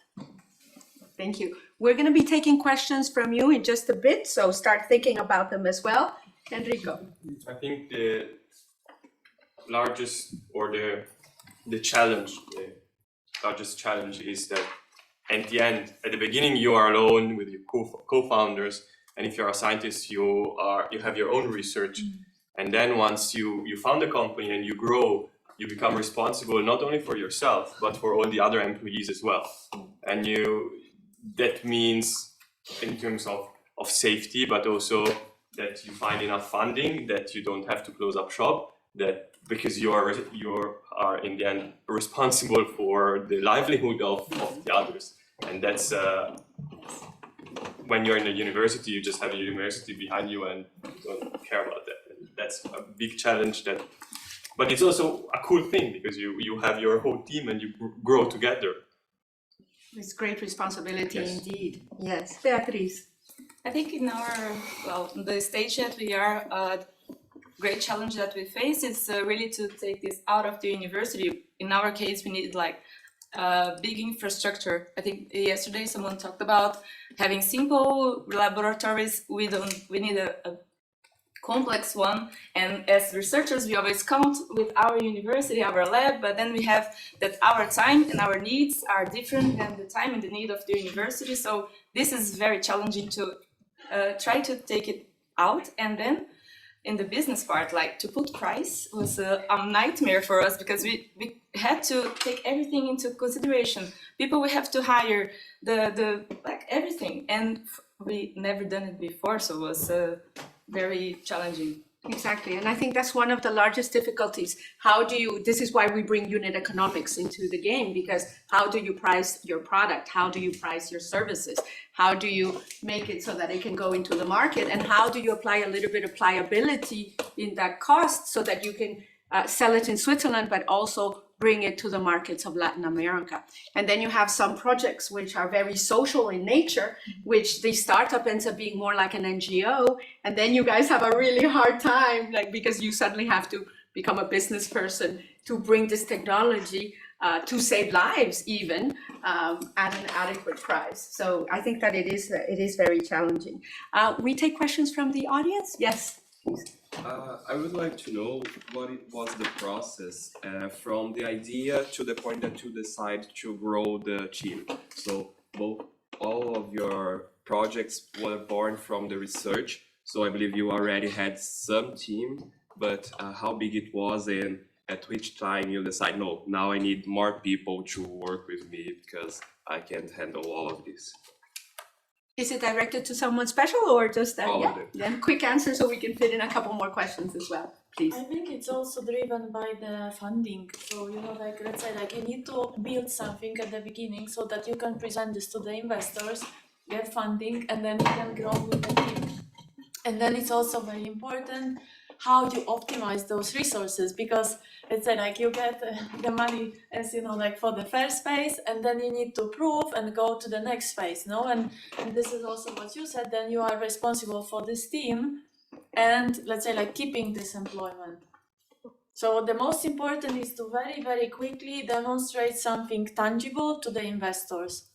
So it can be the patent application, or it can be the market validation, what's the acceptance from the market, the leads that you generated. Even though your technology is still not there, you still should demonstrate something that can prove that this will be successful. In my case, I would say that also you need to find the people willing to change their career, because you cannot continue as a researcher staying all the time in the lab. If you want to take it to the market, you need to find people that are really into that, and it's not all of your team that's going to be up to this. So you gotta find the right people. Exactly, and I can add on that. In our case, Etienne was doing his PhD, and during his PhD, he started having the idea of building a startup, so he could already choose his students. So when you have a PhD, you can do that. With the optic of, okay, let's find the great people, good people that I might think of founding a startup together. I might already, and then you find good the people, and they are paid by the professor, but they're already starting to work on the idea that maybe later on becomes a startup. And this is one, so this is for free, as long as you're a PhD, and you can have students. And the other aspect is you can have university collaborations. For example, in our case, we had one with Hochschule Luzern, where someone was interested in creating, I don't know, it was the minimum viable MVCI, I don't remember the acronym, but it was about the brand and create the brand. And then we had a student doing his master thesis that helped us create a brand for us, which we didn't know how to do. But and that's also collaboration with other universities might help in the very beginning. And definitely, if you don't have funding, you don't, however. And grants can help for that as well. Thank you. Well, I would be interested where you found your investors. Are they from Switzerland? Did you have to go abroad? How difficult was it? You can start. I can start. I didn't get any palm, so You still don't have investors yet. I think in the very beginning it was very important. I mean, we are based in Switzerland, and our focus market at the very beginning, because of the product we have and the ecosystem we are in and the construction sector, is very local. So we are focusing on the German-speaking part of Europe, Switzerland first, and then Austria and Germany. So our investors as well are quite local, so are all Swiss. And at the very beginning, the advantage of the Swiss startup ecosystem is that you can get a lot done with grants, especially if you are in the industries that are here, like clean tech, medical, and so forth and so on. There's a lot of grants from the European Union, from the Swiss government, from universities that you can apply for. And if you know and how to pitch well, and you train, and you have the AT training for that as well, you might win, and that gives you lots of funds. For a young startup, I don't see any comparable elsewhere. Maybe too much, I don't know. And for us, I would say it's all about diversity.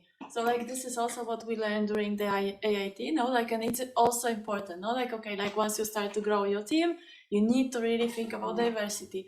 And for us, it was also important in terms of the investors, that we select the investors, and that would really make sense now for this product market fit. So it was very important for us to bring the Brazilian investors, to bring the Chilean investors, and now also, we are in conversations with Mexican investors, because we strongly believe that once someone invests in the startup, they will also bring the contacts, and they will also, it's not only the financial support, but it's also the network, and in many cases this is much more important than the pure money investment. So for us, this was one of, when I started to think, how we would like to structure this round, this was, the one of the goals, to really bring diversity. With the previous round, this was very similar, the grants. We also got, some European funding. So this was at the beginning, it's mostly grants and pre-seed funding. And now we are extremely honored also to get this InnoSwiss support. And I think this is the best what we could also receive, apart from the investors funding, because this is R&D for the future that does not dilute the startup and creates this amazing bridge between the R&D that was done in the university for years and that will finally see the market at the end of this project. Exactly, yeah. I had a whole myriad of other questions, but yes, maybe we take one more. Yes, or Joao? No, I would like just to mention my advice to this for people that are in the university, that, the most difficult thing is to have the first investors. This no one know that this is a good thing to invest or not. So when we are in the university, we can, as you just mentioned, we can have these foundings that we have for research as investors to present in the pitch. So we can say we already had the support of, I don't know how many dollars, euros, or Swiss francs invested in our development, research and development process. This is a good thing. And the challenge is to find, for me, is to find the first client before the first investor. Because when you have the first client, you validate what you're producing and the investors will come. So usually startups think I need investors and scale up and have many people working with us. I don't trust in it. What I trust is that you need to know, have a very good MVP with a client that will trust in you. You take this part of the investments that you have in the research and development as the numbers to show. You have a client that will give their feedback and tell to the investors, okay, I'm liking this product. I know that it's working well. The next step, that it's a big challenge, and it's another step, is the scale up phase, where we need to hire people, we need to grow up, etc. But to wrap up, take in mind that in the university we have many resources that we can have, especially in the Switzerland environment, where it's pretty amazing. And try to find with your MVP, your product, and your first clients, test clients, after go to the investors, and it will be much easier in this way. Exactly. Thank you very much, Joao. We have unfortunately run out of time, but in closing, I would just like to say that, of course, we need infrastructures, institutions, frameworks, and regulation to make all of this happen and to support this tremendous talent that exists. For example, and it's incredibly complicated, in Brazil, normally scientists cannot profit from their technologies. So now the government of Brazil has to implement new regulations so that startups can really thrive also in a university environment. So it's a very dynamic field, but I think we're all trying to also contribute our tiny bit to it. Thank you very much to Joao.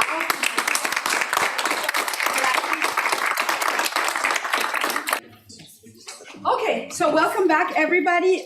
We're gonna next have a nice discussion. I hope that's gonna be a bit more interactive. First, we're gonna have a couple of presentations so that we can situate ourselves, but then afterwards, we're gonna put you to work, okay? And we want to tap into your brain, and we want you to come up with some suggestions and to also have some heated debate amongst your different groups so that you can share some of your findings afterwards with us.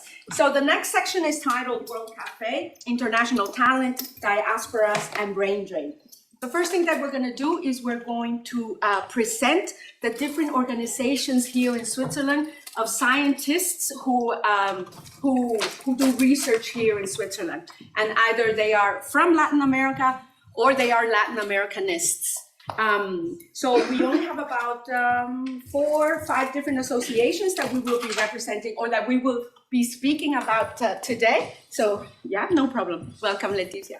So, only one of the true representatives of this organization is here. The other organizations could not be with us today, so we will just, actually 2 of the representatives are here. And but the most important takeaway point is for you to have these names of these associations and for you to know how to contact them through their websites. And we're going to hear also from Eliette Restrepo, who is going to speak about the dilemma of scientific migration. And afterwards, we're going to go into groups where we're going to really deep dive into the topic of how do we manage international talent and how do we also manage brain drain. Okay, so maybe we'll give a little bit more of an explanation after the associations, but first we're going to hear from Leticia, who's going to talk a bit about the Brazilian Researchers Network here in Switzerland. Thank you very much. Hello everybody, I'm Leticia. I work for the Leading House. Probably most of you already know. Well, the Brazilian Researchers Network in Switzerland is very incipient. So I'm just going to talk to you a little bit about what happened to ignite this idea, to create this network. So working at the Leading House and knowing all the associations of Latin American researchers in Switzerland, including ASIS, including the Peruvian Association, I knew that there was this kind of movement in Switzerland, but I didn't know any group of Brazilian researchers doing the same. And then once I was talking to one of our colleagues at the school, and he told me that there is also an Argentinian association that I got personally. Like even the Argentinians have an association and we don't have an association. I try to keep the rivalry in football, but sometimes I'm like, why? And then I decided to contact the embassy, the Brazilian embassy in Bern, and ask them if there was something like that in Switzerland.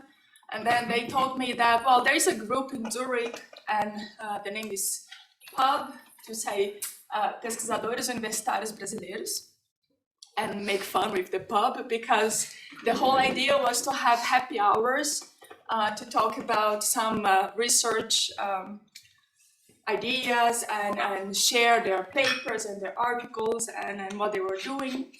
But actually, the pub started in the United States, and there they have a really big network in many of the US cities, Boston, Chicago, New York, and then they imported this model to Switzerland. So when I contacted the pub, they said that it was, the movement here was almost dying, because it didn't work in Switzerland, the same model that they were doing in the US. They copied the model of US and tried to implement it here, and it didn't work because Switzerland is different. There are other challenges here. There are other problems for the integration of researchers in Switzerland. And then we decided to expand the idea of the pub and create a network that would encourage sharing of information, because most of the time we don't know where the grants are, where the opportunities are, and which organization could give a support to a researcher, and what are the positions available for a postdoc, for example. And then that's why we created this network. It was last year we started this conversation. So our first meeting was in June, recent June, and we have our second meeting scheduled for November. So it's very, very, very incipient, but we already have 100 people in our group. Yeah. So we received the support from the Brazilian embassy in the beginning, but now our major supporter is SwissNext in Brazil. And we are still trying to figure out how we are going to organize everything. All of us are volunteers, right?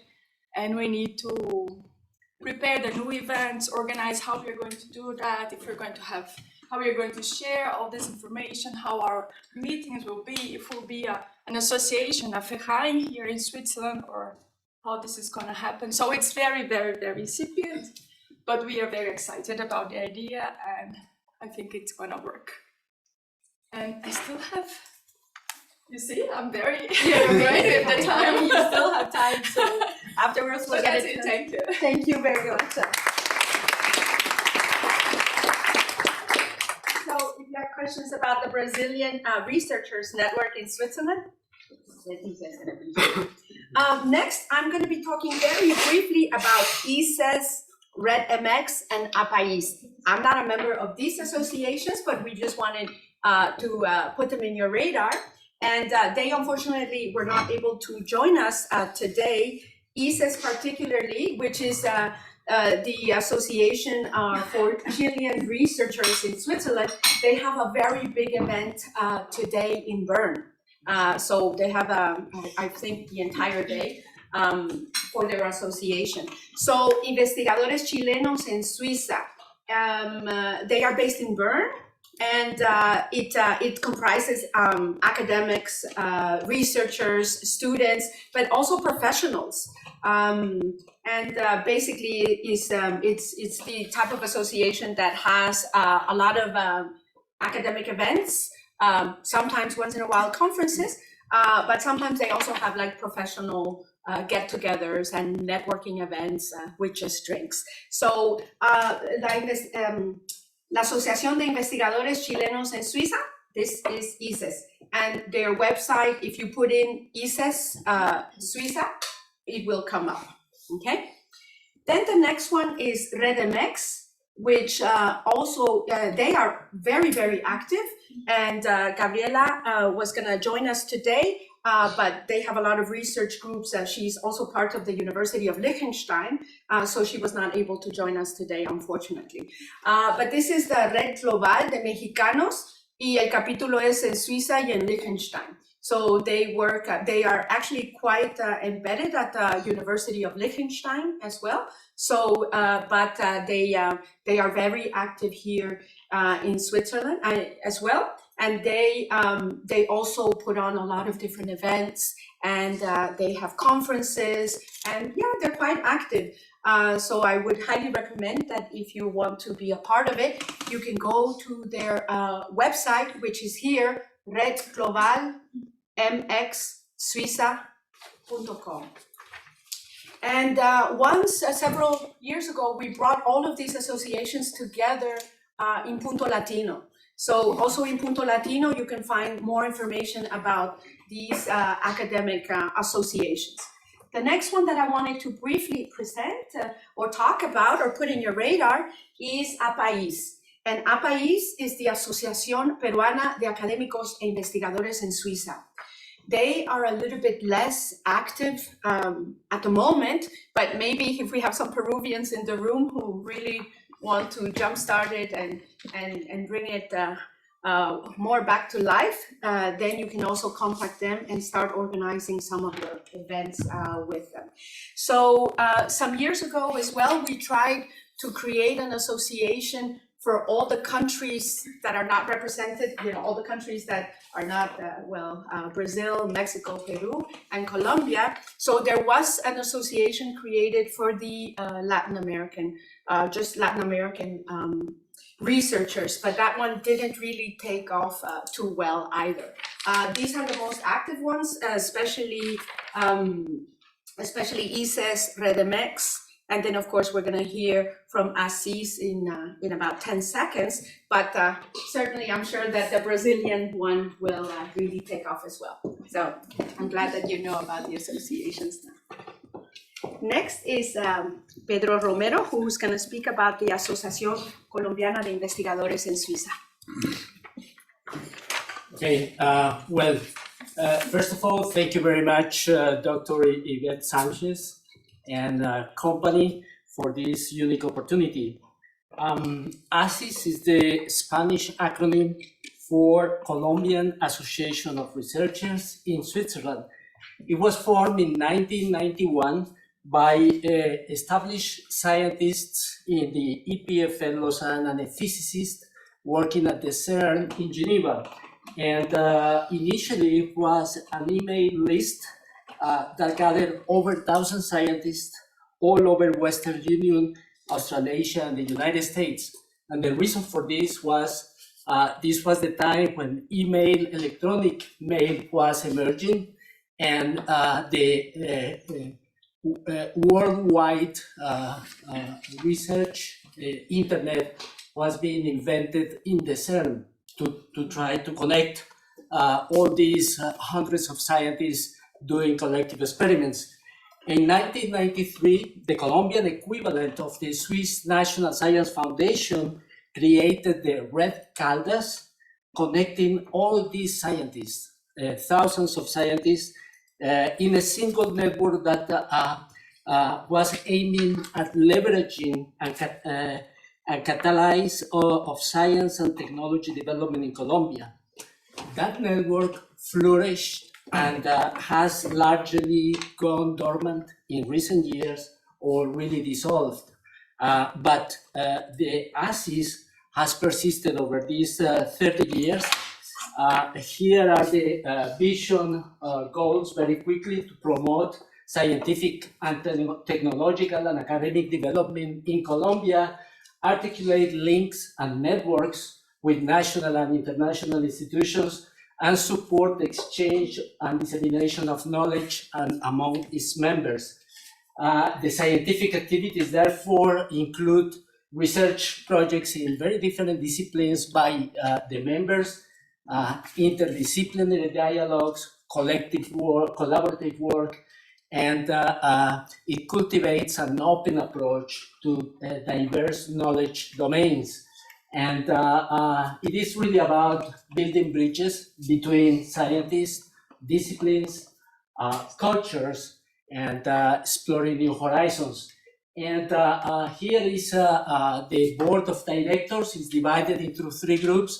A group taking care of the Swiss Romand, the French-speaking part of Germany. The other one in the Swiss German-speaking part, and a group of communications. And here are some a parade of the past recent events. Think about evento Juntos por Mocoa in Putumayo, a conversational forum about peace, 100 years of solitude, 50 of Macondo, symposiums on virus and cancers, and a regular event on filmmaking, and so on. So, to be brief, we also hold several symposia here in recent years. These are the themes, the celebration of the 25th anniversary. This is the website, very important. And the current offer. You can read. And I like to close because time is finished. We recently came together to celebrate the 30th anniversary. It was a nice assembly where there were different types of panels and talks. And it was also the launching of a book that collects the experiences and puts together different pieces of the output of this association over these 30 years. And last but not least, I have the message from the president, Maria del Pilar Ramirez, who was supposed to talk here. She became a grandmother, so she has her greetings to all of you. And I thank her for lending me the slides to communicate to you this here. Thank you.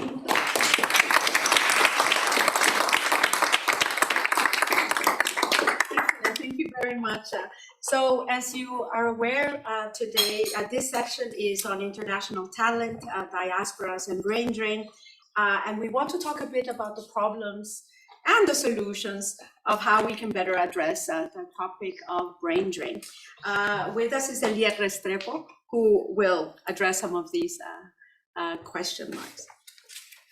Thank you, Rocio, for the invitation. Thank you also to Yvette. I'm honored to be here today and join you in this event.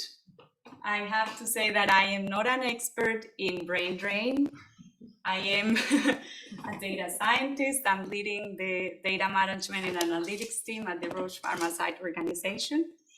So what I had to do before I came here today was to educate myself on brain drain, right? As a scientist myself, I looked for papers, information about what this is, and there were 2-3 things that struck my attention.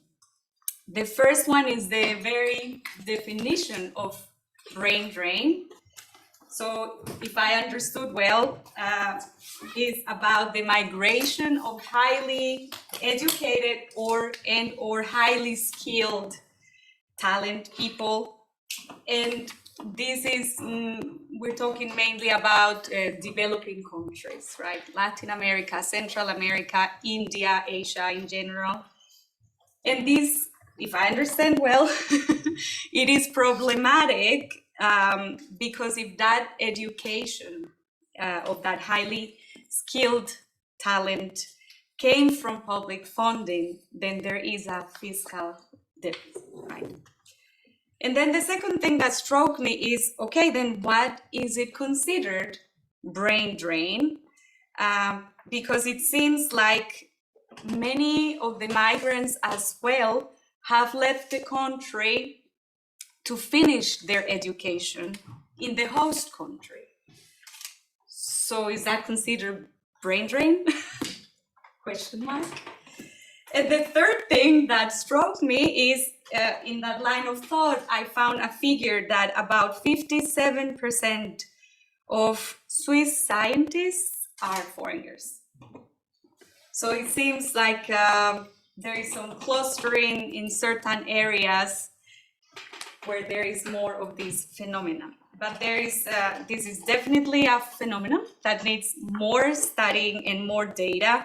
That was also some of my findings. Most of the data is about the US. Yeah, there is more studies to be done.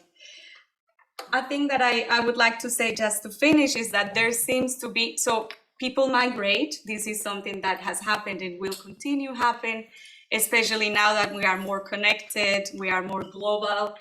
This is something that will continue to happen. And as the level of education of the world population increases, well, the more skilled and the more educated people will also be part of that migration. But there seems to be still an overrepresentation of these two extremes, the lowest educated and the highest educated. And actually, that was my opening for questions and discussions on how to address this topic and potentially improve it. Great, thank you very much, Aliette. I think before we break up into groups, maybe we can hear a little bit about your own personal experience and how it's tied somewhat to this topic. Thanks. So yeah, I would like to say I would prefer to not be the object of the discussion. But about my personal experience, I don't know if it is implied that I am a brain. If so, I am deeply honored to be considered a brain.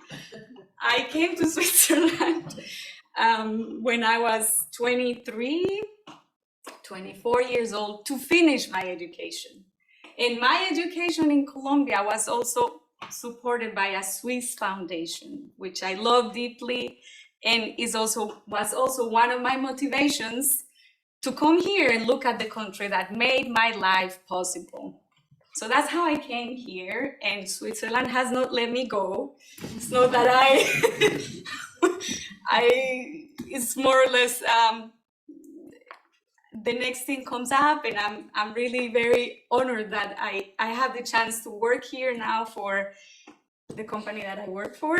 And I finished my master's degree, I finished my PhD here, and I'm happy also to be able to contribute from Switzerland, who has given me so much to foster the advancement of technology and science also from here. Exactly, thank you. Yes, and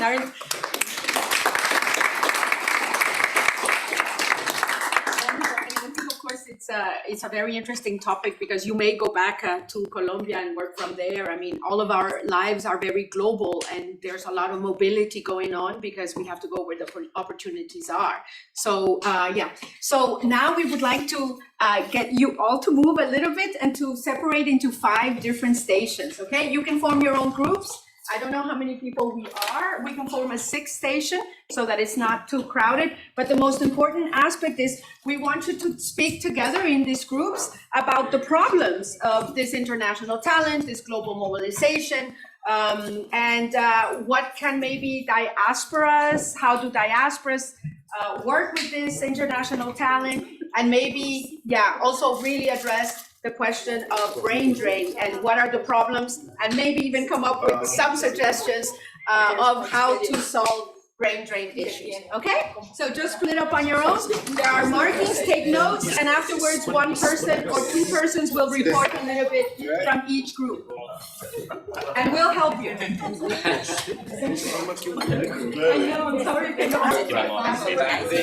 have to stay here because everything is happening. How much time do we have? Yeah, that's a very good question. So okay, guys. Welcome back, everybody. So time is up. No. So welcome back, everybody. Time is up.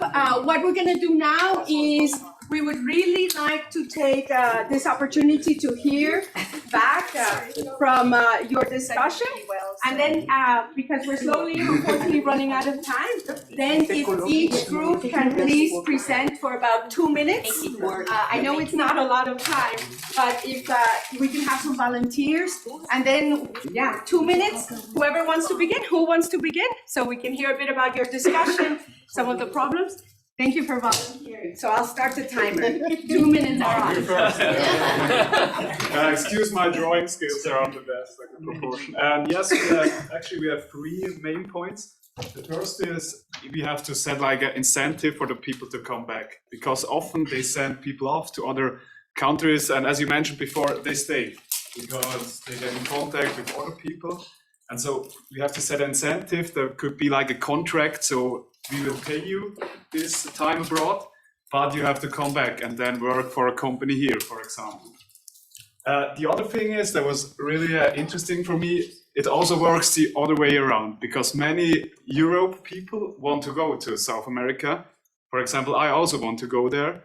So they could make it easier for them to work there, maybe promote it more, make it less bureaucracy. So to catch them and bring them in. So focus not just on your own people, but also like on Western Asian people as well. And the last point was like the remote thing. I mean, you don't have to be in that country to work for that country. So that's also a thing. Maybe Swiss companies or Western companies could work remote, and the people, they live like in Colombia or wherever, because we heard it yesterday, they have a huge like biodiversity, and that's very interesting and cool for people here. And then they spend the money there, and that helps the economy as well. Excellent, thank you very much.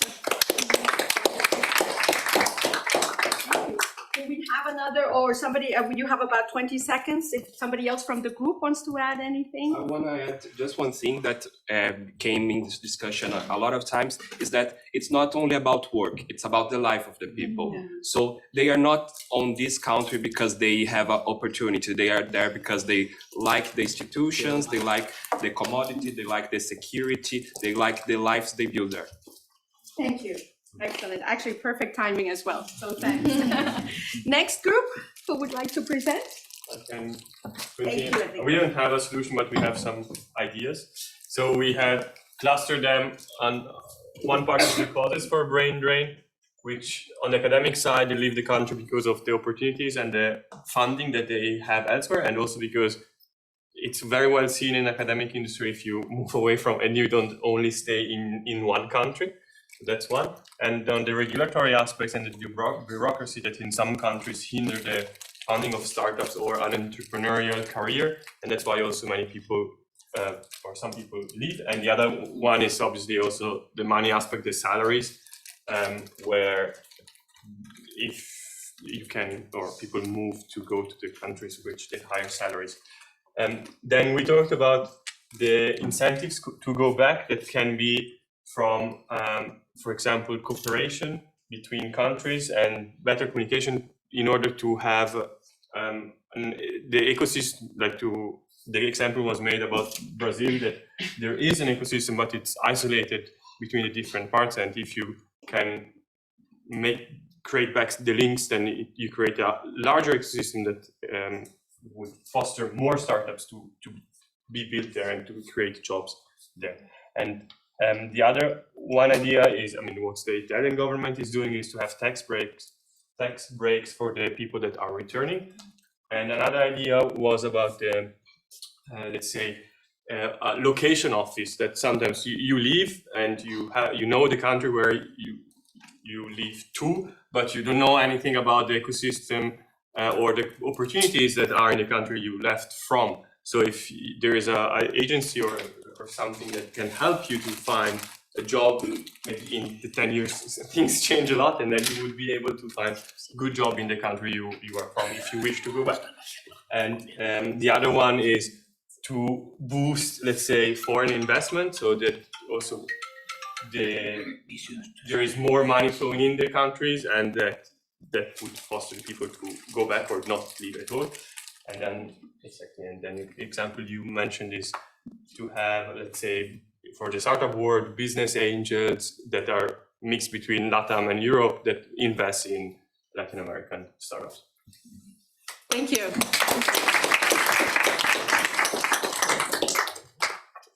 Next group.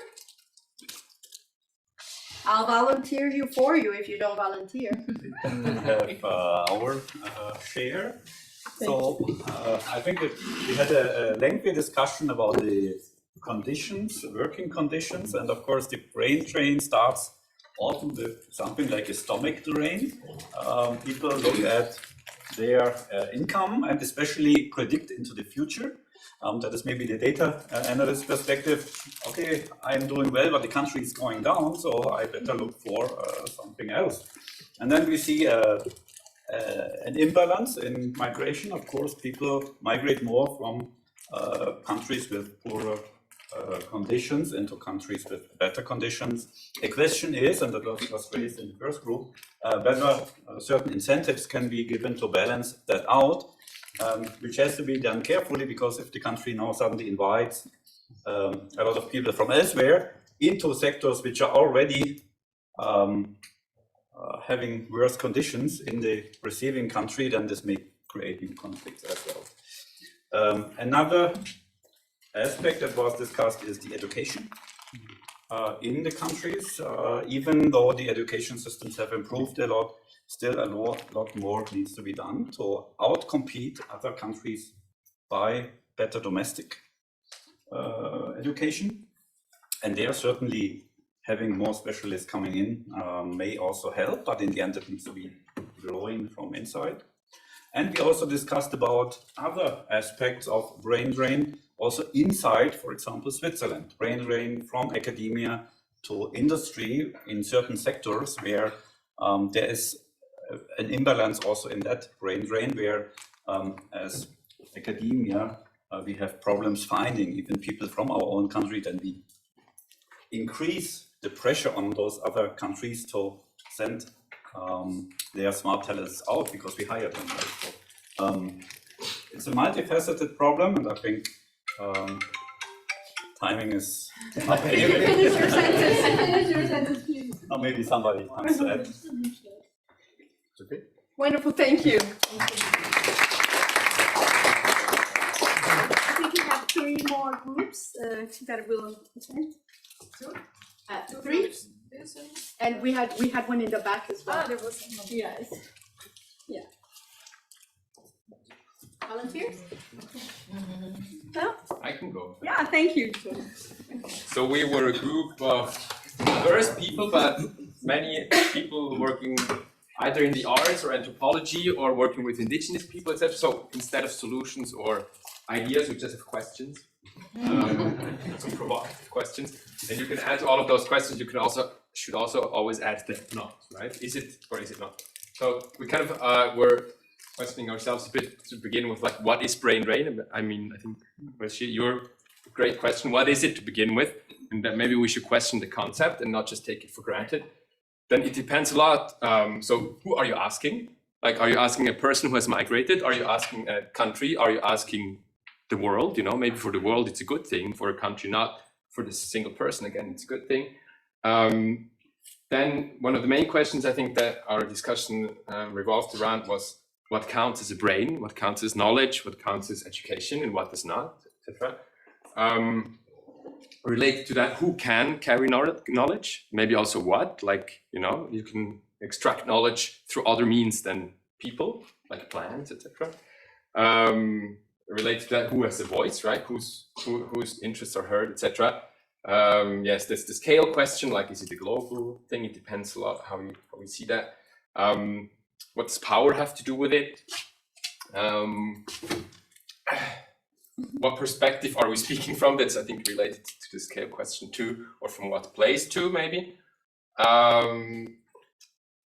Then what direction does knowledge move into? So one argument that we had was kind of, it's always considered that the brain drain is a problem between north and south, and it's always in one direction, right? But we don't ask ourselves, like, okay, maybe does the reverse also happen, and in what form, etc.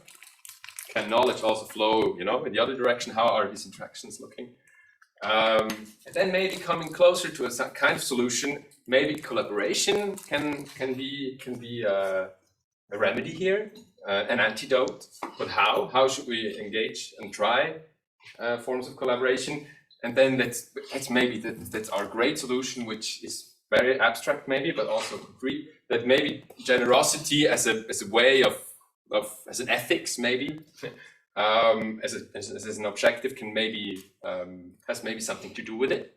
So we can maybe try to, in each moment that we are, kind of try to look for generosity, and then we try to define what kind of generosity could mean, what it has to do with it, and what we came up with is this kind of thinking, like it's about this conflict between the individual perspective and then this kind of a common good, and generosity has something to do with thinking about that which is beyond the individual perspective.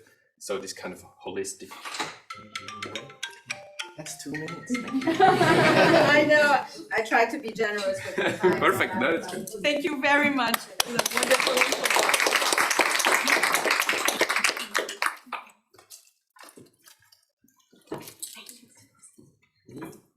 So together with me in the group were Jackie, there in the back, and Edwin. And so to add to what we have heard from the other groups on academic and personal life, what we would like to add, hindering factors to going back. So what we found, and then this applies especially to Colombia, it's the archaic structure that one still finds in many academic institutions. And then afterwards they can complement if they like. Another point that we found was sometimes there is lack in trust in the own talents. So if you bring someone abroad, okay, perfect, a similar person from Colombia having the same profile, you would be very reticent. Then the third point was that incentives to come back to do research in your country, that they're inadequate. So what they offer you actually is not that much appealing. Another point that was raised is corruption. And when it comes to the personal life, that if you decide to stay abroad with your family, actually creating a new family, then you have a high price to pay because your children do not have this big family that you would have otherwise. Okay, thank you.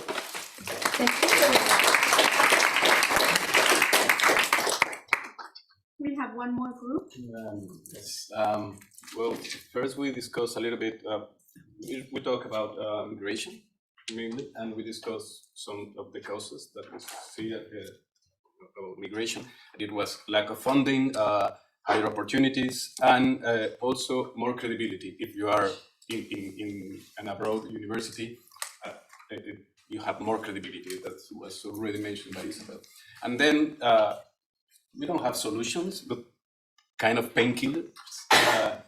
So there are other ways that we think that we could use to give back to our country. So it's without returning back and doing research there, or even creating startups, we can have more contact with the researchers, more contact with society, and more contact with industries. And in that way, we could foster the economy in our countries. And the problem is that the governments are in a lot of cases hindering that contact. So we were like thinking what could like be used to improve that, what could be a good incentive to do this kind of contacts with these actors in our countries. And money is always a good incentive. So maybe if we start with industry and showing what are the values of the researchers that are abroad, that could foster these contacts with us. And here there was a term that was scientific diplomacy, and that's something that could be very interesting to investigate, and more hubs of innovation. And I don't know, maybe I forget. I think we say also to have association in Switzerland, which would also be mixed with association directly in LATAM, and to strengthen that. So probably leading house in LATAM is actually the best solution. But if we can have a hub also in LATAM countries, that would be quite helpful. Excellent, thank you. Thank you very much to all of the groups.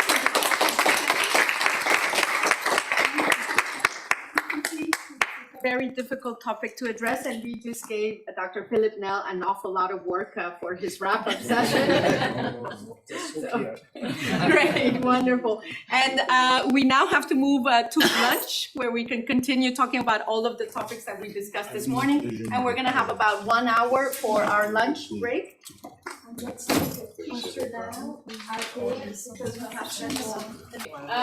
you hear us well? Yes. Hello. Good afternoon, everyone. Thank you and welcome. I'm just going to quickly present this panel. Dr. I think it was Edwin Zeas Camilla reminded us yesterday the high probability that the word sustainability ends up by being not sustainable anymore. But however, I think it's good that we end this summit talking about sustainability, especially because we're going to be focusing on social issues. Rosa Aragao-Borner, who is now online, the first speaker of the panel, will not also tell us about her work as a scientist in Switzerland for Nestle, but also about a very important network for women scientists, the Organization for Women in Science for the Developing World, which has a very quite important section of Latin American scientists. Tomás Araneda will be talking from Chile as Coordinador de Estudios at C. Santiago Smart City.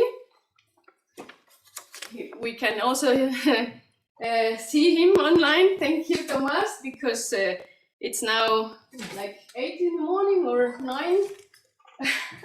Thank you for setting your way very soon on a Saturday. And finally, Professor Eduardo Willis Herrera from Colombia will join us from the Universidad de los Andes to talk about social innovation in a post-conflict society. And without much ado, please, Rosa, feel free to begin, and thank you again. Thank you. Thanks for the invitation. And hello, everyone. Well, I'm connecting from Lausanne. It's not so far to St.Gallen as the colleagues who are in Chile, but yes, it's nice to have the possibility to connect online. So I will, let me just start sharing my screen. And I hope you can see it. Oh, yes. Okay. Yeah. And so I'm going to talk to you a bit about what is the work I do at Nestlé for microbiology. How is that also related to nutrition and sustainability? Those are very important topics for me. But also a bit personal journey to coming to Switzerland, and also the work on the networks, different networks. So just a bit starting about me. I'm actually Bolivian and Brazilian, both. I grew up also, I lived in both countries, but then I did my university in Bolivia, in biology, came to Europe for my PhD in Sweden in biotechnology, then continued in Scandinavia for my postdoc in Denmark, and then ended up in Switzerland to work on fermentation. And yeah, Nestlé is, of course, we are all aware of its global reach, and it's a company that started, the core came from innovation. It's really the first product of Nestlé was the baby product that Henri Nestlé developed to support the mothers here in Vevey, and then from there it expands. And so innovation is the core of the company, and microbiology, we'll hear a bit more, is part of many of the products that have been coming for Nestlé. A bit about where I work is Nestlé Research. The headquarters of Nestlé Research in Lausanne employs a bit over 800 people, and it's divided in different institutes to tackle different issues, because Nestlé is a global company with a very wide portfolio of products. So we have institutes for food safety, for health, for packaging. It's started since 2-3 years ago. And this year, it's also starting, or since last year, the Agricultural Science Institute. I work on material sciences, but we collaborate with all institutes, and you will hear a bit more about that. Now, interesting here, for example, for the agricultural sciences, we have, because it's also a topic in Latin America, we have different farms in different regions. And for example, importantly, we have also one in Colombia. Okay, so just again, looking into the broad spectrum, we also have more category-focused centers in many different places, not just in Switzerland, Europe, US, Asia, principally, but there's also one in Chile for the section on confectionery. And there are also R&D centers, not just product development in the different continents. And soon is coming also to strengthen the one in Chile. So Nestlé employs over 4,000 people just for R&D. Now, just coming a bit for the work, I particularly focus on the early translation of science, but Nestlé goes through all the way. And a bit, okay, so what is microbiology in the innovation? So I'm certain you all have consumed different products which are related to microbial processes. Maybe the fermented products itself, yogurt, and so on. Maybe probiotics. This is also a very important product, especially, for example, in the infant nutrition, or maybe for your pets, or in the yogurt, or supplements. Or maybe also, this is very important in relation to Latin America, it's also the fermentation in the farms to get for cocoa and cacao. And this is something we also work intensively in my group to understand this type of processes. And this has generated, we launched last year a product from a particular farm in Nicaragua.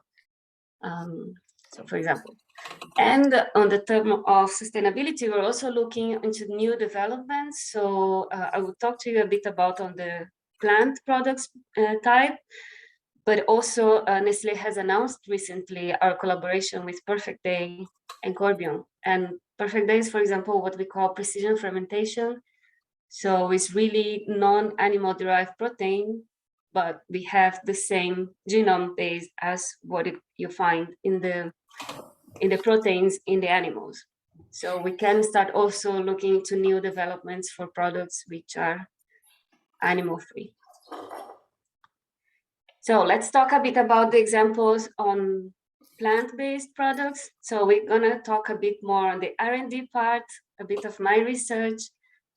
So Nestlé, we also want to develop a lot more the plant-based products. I'm sure you have seen in different supermarkets, but still plant-based products have certain limitations may be on how the technical functionalities, how we can formulate them, different properties, but also on the nutritional value if you would compare to animal products in certain aspects. Maybe the protein content, maybe certain nutritional properties, certain vitamins, and also on the sensory, how you perceive a plant-based product. For example, plant milk is not the same as you perceive cow milk. And yeah, so on the taste and texture and so on. And these all we have been addressing. We have a collection of microorganisms, over 3,000 proprietary of Nestlé, and then we develop fermentation process, which is natural, to achieve certain improvements, for example, on what is certain limiting amino acids for improving the protein content or improving vitamin B12, which you only find in animal products. And of course that we can improve the flavor. So this is an example of earlier in the research we do in collaboration with universities, and it's coming in the future how to develop it on our products. Another example is also on the topic of packaging. So Nestlé has committed to, by 2025, that we're going to reduce the non-renewable or non-recyclable materials. And so we, of course, also have to work on how we're going to tackle that.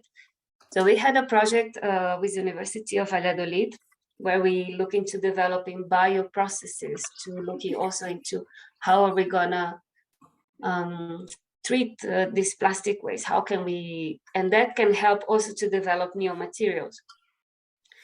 And yeah, so this is also something we look into, and it has generated some of the very early groundbreaking research on this topic. And yes, so now I'm going to tell you a bit also on my personal journey on the different networks.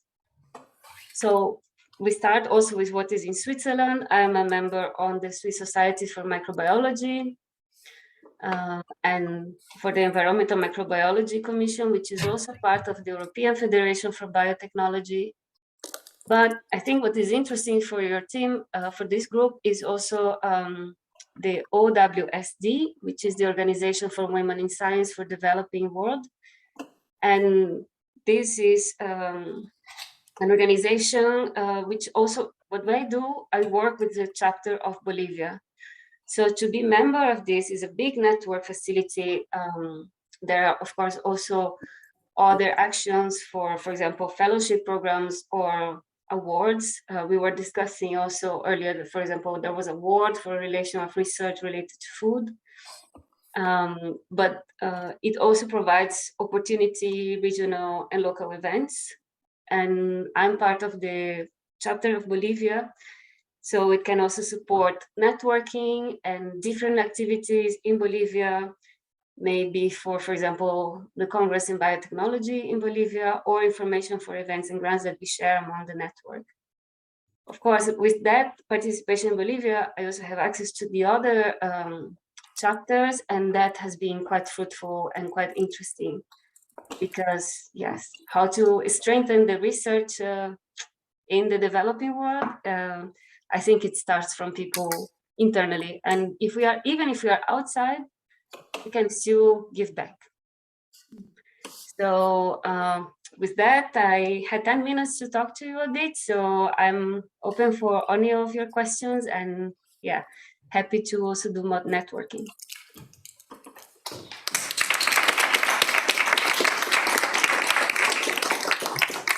Thank you very much, Rosa.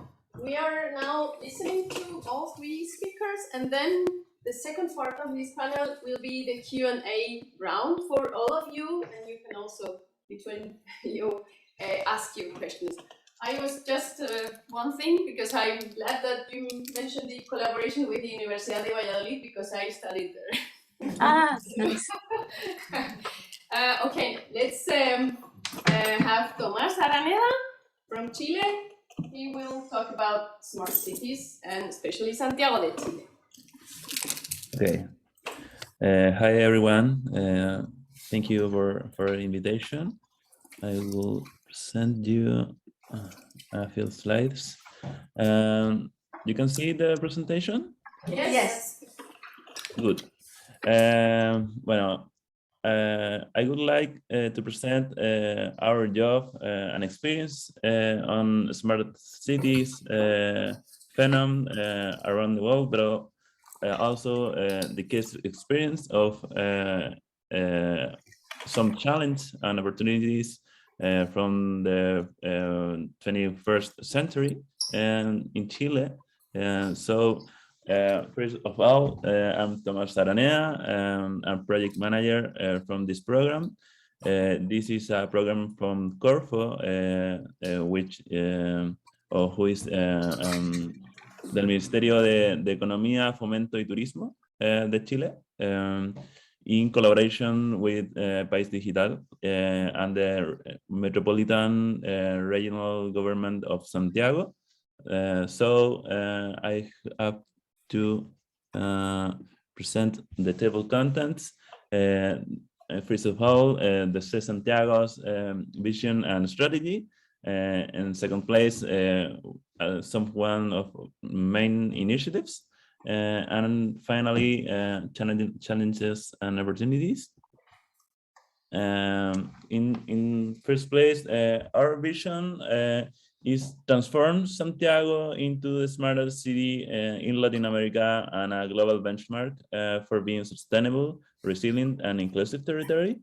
Our value proposition is Santiago is a platform, a facilitator of spaces, so that the different actors meet under common objectives and improve people's quality of life. In the governance, we have a governance composed of directory and consultative advice. In the directory representatives, we have a president and a vice president. In the case of the president is Claudio Rego, the governor of Metropolitan Regional Governor of Santiago, and Carlos Zapata is the CEO of NLX. So we have public and private companies for our directory. And I would like to present very quickly our roadmap and strategy.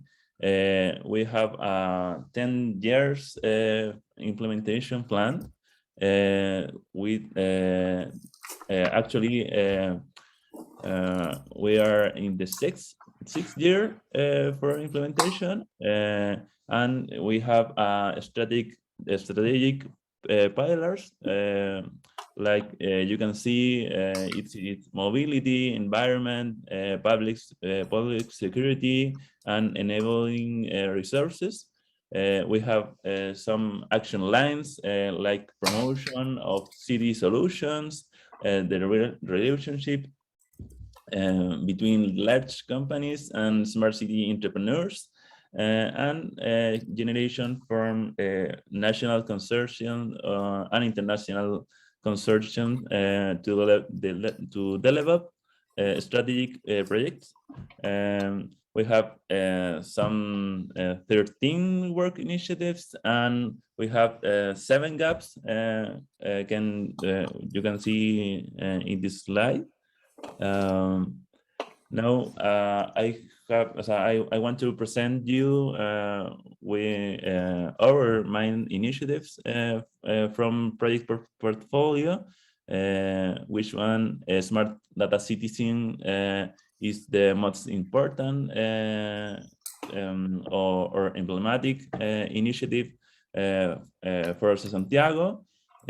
Is an initiative that I want to present more specific from the challenge and opportunities we have in Smart Data Citizen.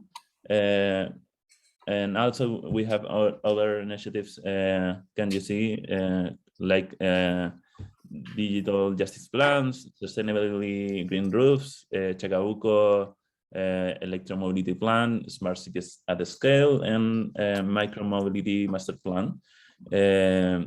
You can see our main initiatives, which the goal from citizen smart data is to enable a platform for interaction with citizens that, among other functions, allow managing active communications and collaboration with between neighbors with active listening technology on social networks, alerts with geolocation, and automatic referrals with authorities and public service, improving response rates to events and incidents. I want to present very quickly the next slides because I don't have many time. But the most important thing is the Smart Data Citizen project. We have a stage 1 from ex-ante studies. You can see we have 5 studies like regulatory framework for data protection in Chile, a data governance model and citizen participation study, a data management and artificial intelligence models, and also 2 database of key indicators and public institutions providing information. In the main findings, we have a regulatory framework for data protection in Chile. We have a gap related for data protection. So we have some recommendations like self-regulation is very important in the ecosystem actors. And also the fluidity communication between actors. Also in second place, we have a data governance model citizen participation study. We have to promote a general regulation that allows a standard for de data, el flujo de información, no sé si me entienden, de data flow, between metropolitan regional government and municipalities or communes. So we have to do a protocol for the data process. And also we have to incorporate citizen participation. And finally, we have data management and artificial intelligence models. So in the governance and management, we have to understand what are the limits for intelligence artificial models. Also, we have to combine and we have to develop a comprehensive and vertical vision that unite a bottom-up perspective and a top-down perspective. Yeah, and in the finally, we have a socially legitimate use of artificial intelligence. We have considered it's important the social validation for this platform, and also it we find as we're looking for an effective way to do that. Entonces, in the last slide I have, we identify some opportunities for the platform or the project we are developed. In first case, we are facilitating their daily lives for citizens. The project considers the potential of citizens as prosumers, that is, as producers and consumers of data for their daily lives. Also, we are promoting GovTech. This platform represents an opportunity for subnational governments to accelerate their digital transformation process, consolidating the opening of data at the public level. And the third case, we have promotion of research, development, and innovation. Smart data citizens allow establishing a testing ground for data science at the level of academia, entrepreneurship, and business and social innovation. And finally, upcoming challenge, it's a public-private articulation, generation of advanced human capital, data governance, city participation, also artificial intelligence that ensures effective, transparent, and socially legitimate use. And the last case, the data protection by design, end-to-end. So it's a little for challenge and opportunities for a smart city in Chile. And thank you for listening to my presentation.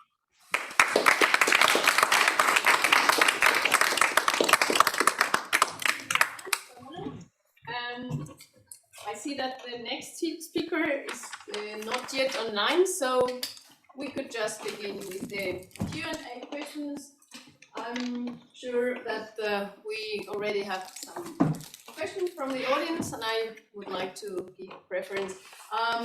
Also, on the part of Thomas, I guess it's okay if you ask in Spanish and he can answer in Spanish. Great. Pueden preguntar en español o creo que más o menos todos vamos a entender. Por lo tanto, ¿alguien, por favor? Yeah, I have a question for Rosa on the plant-based protein products, and I wanted to ask, these are highly processed products, and I would be interested, are you doing research, what's happening in our intestines? Are we, that the products that we are intaking, is this really good for our gut? Yes, thanks for your question, and is indeed a very valid point, because there is a research exactly on that topic worldwide is quite recent, and there are fewer publications from last 5 years coming on that. And yes, certainly when we don't have a publication on that topic, but yeah, it's something we are definitely looking into. But there are other publications, not from us, which have actually shown that even if they are highly processed ingredients, from example, flax seeds cakes, where we have, where you really purify the compound and don't have the full ingredient, that actually has reduced, of course, certain properties of the food, the bitterness, the taste. But actually, when they did the study on mice, it showed it was less allergenic and it had other health benefits. So this is not our research. This is something, it's coming out. So I think just saying processed food in general is not good. Well, there still need to be more research verifying that. Thank you. Please. Rosa Anagon Börner, a question concerning materials, which is your area. Nestle has built up this huge business of Nespresso, and they are packaging it all in aluminum. Aluminum is a disputed or a controversial topic as related to packaging. So I would like to have your opinion on that in the first place, and second, also if there are any substitutes in discussion or in process. Thanks for your question. And I think especially here in Switzerland, there has been also a lot of the news about alternatives in the local news or in the local supermarkets, also how to replace these aluminum packages for the coffee. And yes, certainly I can tell you Nestlé is also looking into that because, as I mentioned, the Packaging Institute for R&D has been created kind of recently. So certainly there is a lot of research, particularly on that. Coffee is a big business for Nestlé. However, we also have to assure the quality of the product. There is also a reason why aluminum is used. You maintain the product properties, you maintain the flavor, you also can transport it. So until we are launching or announcing any other alternative, we also have to be sure that it fulfills the quality of the product. So yes, there are, and also looking into how to recycle the aluminum. That's also something that Nestlé has been working with different partners worldwide. So it's the material, the packaging issue is very complex. Certainly, it's not just only the sourcing or only how you pack the food, but also, and we are also quite engaged in committing how can you deal with that afterwards. Although this is not our, main selling point, but yes, we are looking into that. Thank you. Any other questions? I would like to ask something to Tomás. Me gustaría saber un poco más de, porque nos ha hablado de los desafíos de Santiago de Chile como en su esfuerzo por ser una Smart City. ¿Existe relación con otras Smart Cities en América Latina? ¿Hay algún intercambio de conocimiento? ¿Cómo funciona? Si quieren, ¿puedo responder en español? Creo que sí. Ok. En América Latina, nosotros hemos tenido vínculos con Colombia. También hemos generado algunos vínculos con Brasil.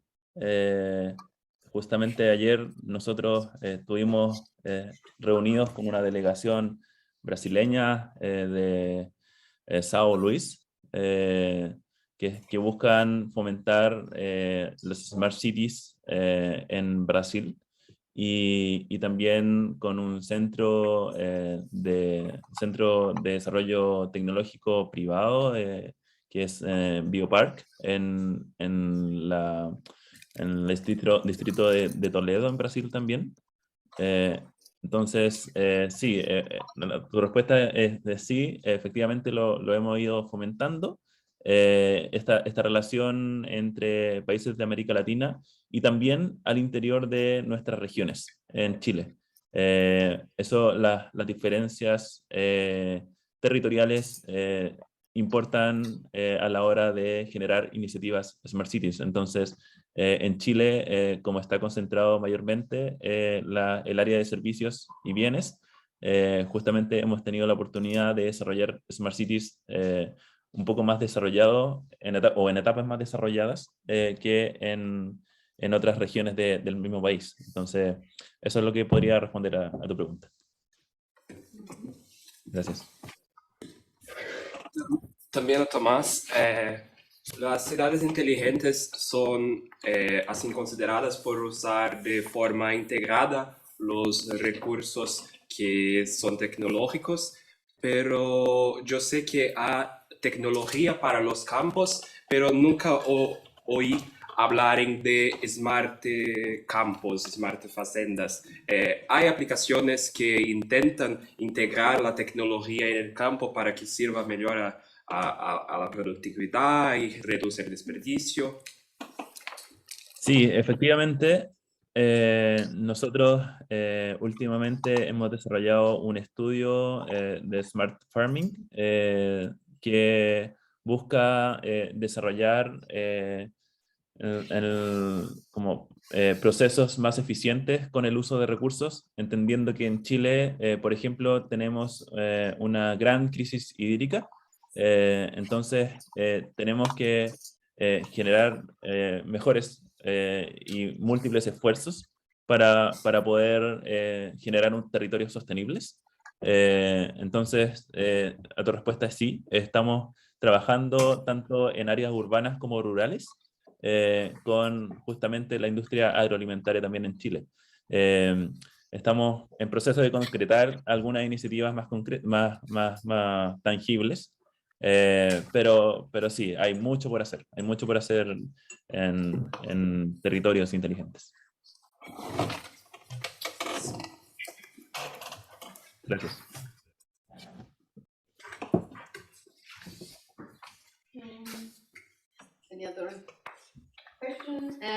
Otra pregunta para Tomás, por el tema, reconozco que es un tema que me interesa, las Smart Cities. ¿Qué tipo de colaboración, o reciben algún tipo de colaboración, o cómo es la relación con el mundo académico? Es muy importante la relación no solamente con los privados, sino con también el mundo académico. Nosotros estamos trabajando con la Universidad del Desarrollo, con la Universidad Católica. Hemos tenido colaboraciones con otras universidades también del sur de Chile. Entonces, por ejemplo, estamos impulsando desde Santiago, en conjunto con el Gobierno Regional Metropolitano de Santiago, una plataforma integrada de datos. Entonces, la Universidad Católica de Chile es quien tiene que liderar el desarrollo de esta plataforma y ir como trabajando también en aspectos como la vinculación de derechos humanos, por ejemplo, y Smart Cities. Entonces, creo que hay un espacio de desarrollo interesante tanto a nivel académico y cómo el conocimiento académico puede fomentar también mejores ciudades y territorios. Entonces, a tu respuesta es sí, tenemos y hemos ido trabajando con universidades, con el mundo privado y con organizaciones de la sociedad civil. Gracias. Gracias. Tenía una pregunta como en el contexto del Smart City, desarrollan el plan de energética de la ciudad con el plan nacional del país y cómo hacen la colaboración entre el nivel nacional y el nivel de la ciudad o el desarrollo de la infraestructura. Sí, sí, es una muy buena pregunta. Nosotros, gracias al acuerdo de colaboración que tenemos con el Gobierno Regional Metropolitano de Santiago, estamos trabajando actualmente con el Ministerio, por ejemplo, de Energía, Ministerio de Transporte y Telecomunicaciones. En ese sentido, nosotros estamos, por ejemplo, desarrollando un plan de justicia digital. Esto quiere decir de fomentar la infraestructura digital en las comunas que más lo necesitan en la región metropolitana de Santiago, y con ello estamos estableciendo una colaboración público-privada justamente para atacar este problema, a la vez que fomentamos el desarrollo de la industria digital en Chile. Entonces, estamos justamente trabajando con los planes a nivel estatal, pero también a nivel regional y municipal. Entonces, tenemos que hacer esa coordinación múltiple. Muchas gracias. Sí, a ti.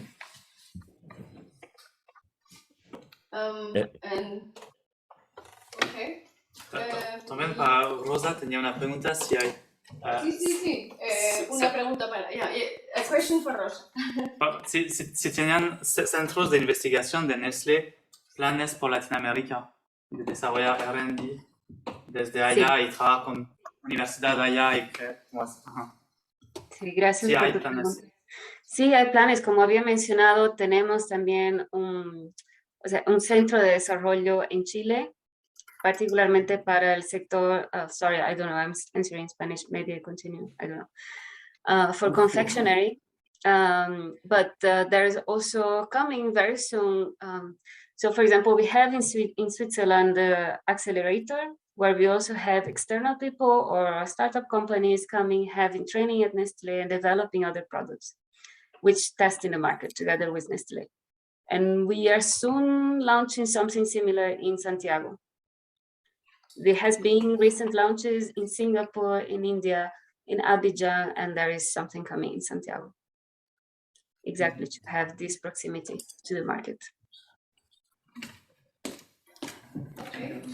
Yeah, one question. Also for Rosa, these researches, the results that you find, they will be open for use of other institutions, or it would be a corporate brand, I think that would be only used by Nestlé, because I know there is a possibility that build better seeds, but for what I've known, it's that these seeds become labeled and they are not available for anybody. So what are the plans for Nestlé concerning this issue?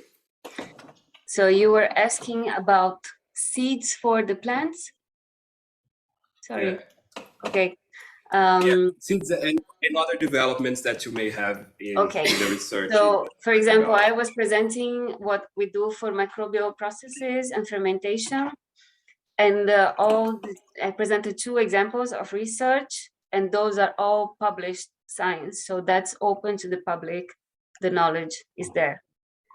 But of course, it's part of the industrial strategy to have IP, so patents related to certain processes. So we also have some protection strategies because, of course, we do research to develop process, to develop that comes into a product. So when there is a specific technology developed, we will protect it to assure our competitivity. But that is a process, a technology. That's not the plant itself or the microorganism itself. You cannot patent a biological entity. So I think that's maybe if it answers your question. It does. Thank you. Rosa, okay, just one last question, and then I have just one last question about like this, like protection and the IP. Is it also because now we have more processed food because this can be patented and the plants you cannot protect? Well, there is a biodiversity convention also, right? Since many years, where there is a protection what is natural, what is in nature, that is accessible for everyone, like the biodiversity itself. It's more about the technologies, how you develop it, how you use it. That's what you can use as the invention. So you cannot patent a tree, you cannot patent, of course, if you have done some process to develop and ameliorate something towards a specific goal, that's a technology development. I don't know, does that answer your question? okay. Time has come to finish this panel, and with many warm thanks to both of you, and round of applause from the audience.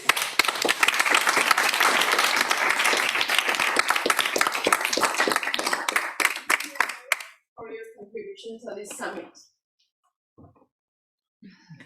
And then I have written to Professor Eduardo Wills he does not appear. I don't know what. Yeah, I know. I have written him already. Yeah, just 10 minutes ago. Yeah, but, and I've written 5 minutes ago. So okay. Yeah. So I which guess is a pity because he's a great colleague from the Universidad de los Andes and on sustainable development, and he's really a great person. So I'm really sorry that he can't be with us. But that gives the immediate stage to Philippe, and we win 15 minutes. So you can extend yourself as much as you want. Okay, and then we finish with the wrap up from Dr. Philippe Nel, which is always the broche de oro, as Yvette always says.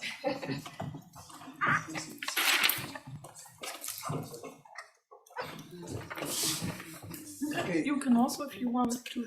I'll be closer to you. Okay. I need to be so far away. So thank you very much. Today, we are very honored to be invited into this beautiful new building. It's impressive in architecture, and also it's much warmer than yesterday outside.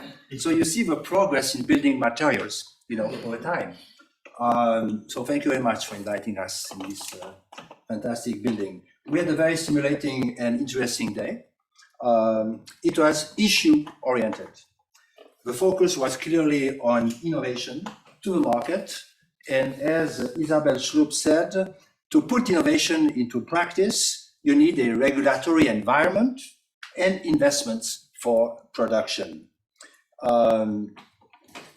We very much felt in a business school with the great merit of showing by the complexity of issues the need to bring together several disciplines to succeed. Now, the first session dealt with cocoa, tobacco, and lithium. On cocoa, Thomas Grisafi presented us his on cocoa cultivation. What happens when cocoa cultivation is legalized? So we are talking about cocaine, not coca, cacao. All these words are mixed together. We're talking about what's kind of to cocaine. And in Peru, the coca production has been eradicated in some areas, but through forces, and it led to violence, as we can expect indeed, and it led also to more poverty in this region because people could not overnight just substitute with other cultures. However, in Bolivia, another method was chosen in order to legalize cocoa production with limits on production. And the results, as we were told, were quite positive for Bolivia, where each farmer had a certain surface, 40 to 40 meters, in order to have some coca leaves production, and a total of 22,000 hectares in the country. And what was very interesting is that in order to check that this discipline was being fulfilled, this was done by farmers' union.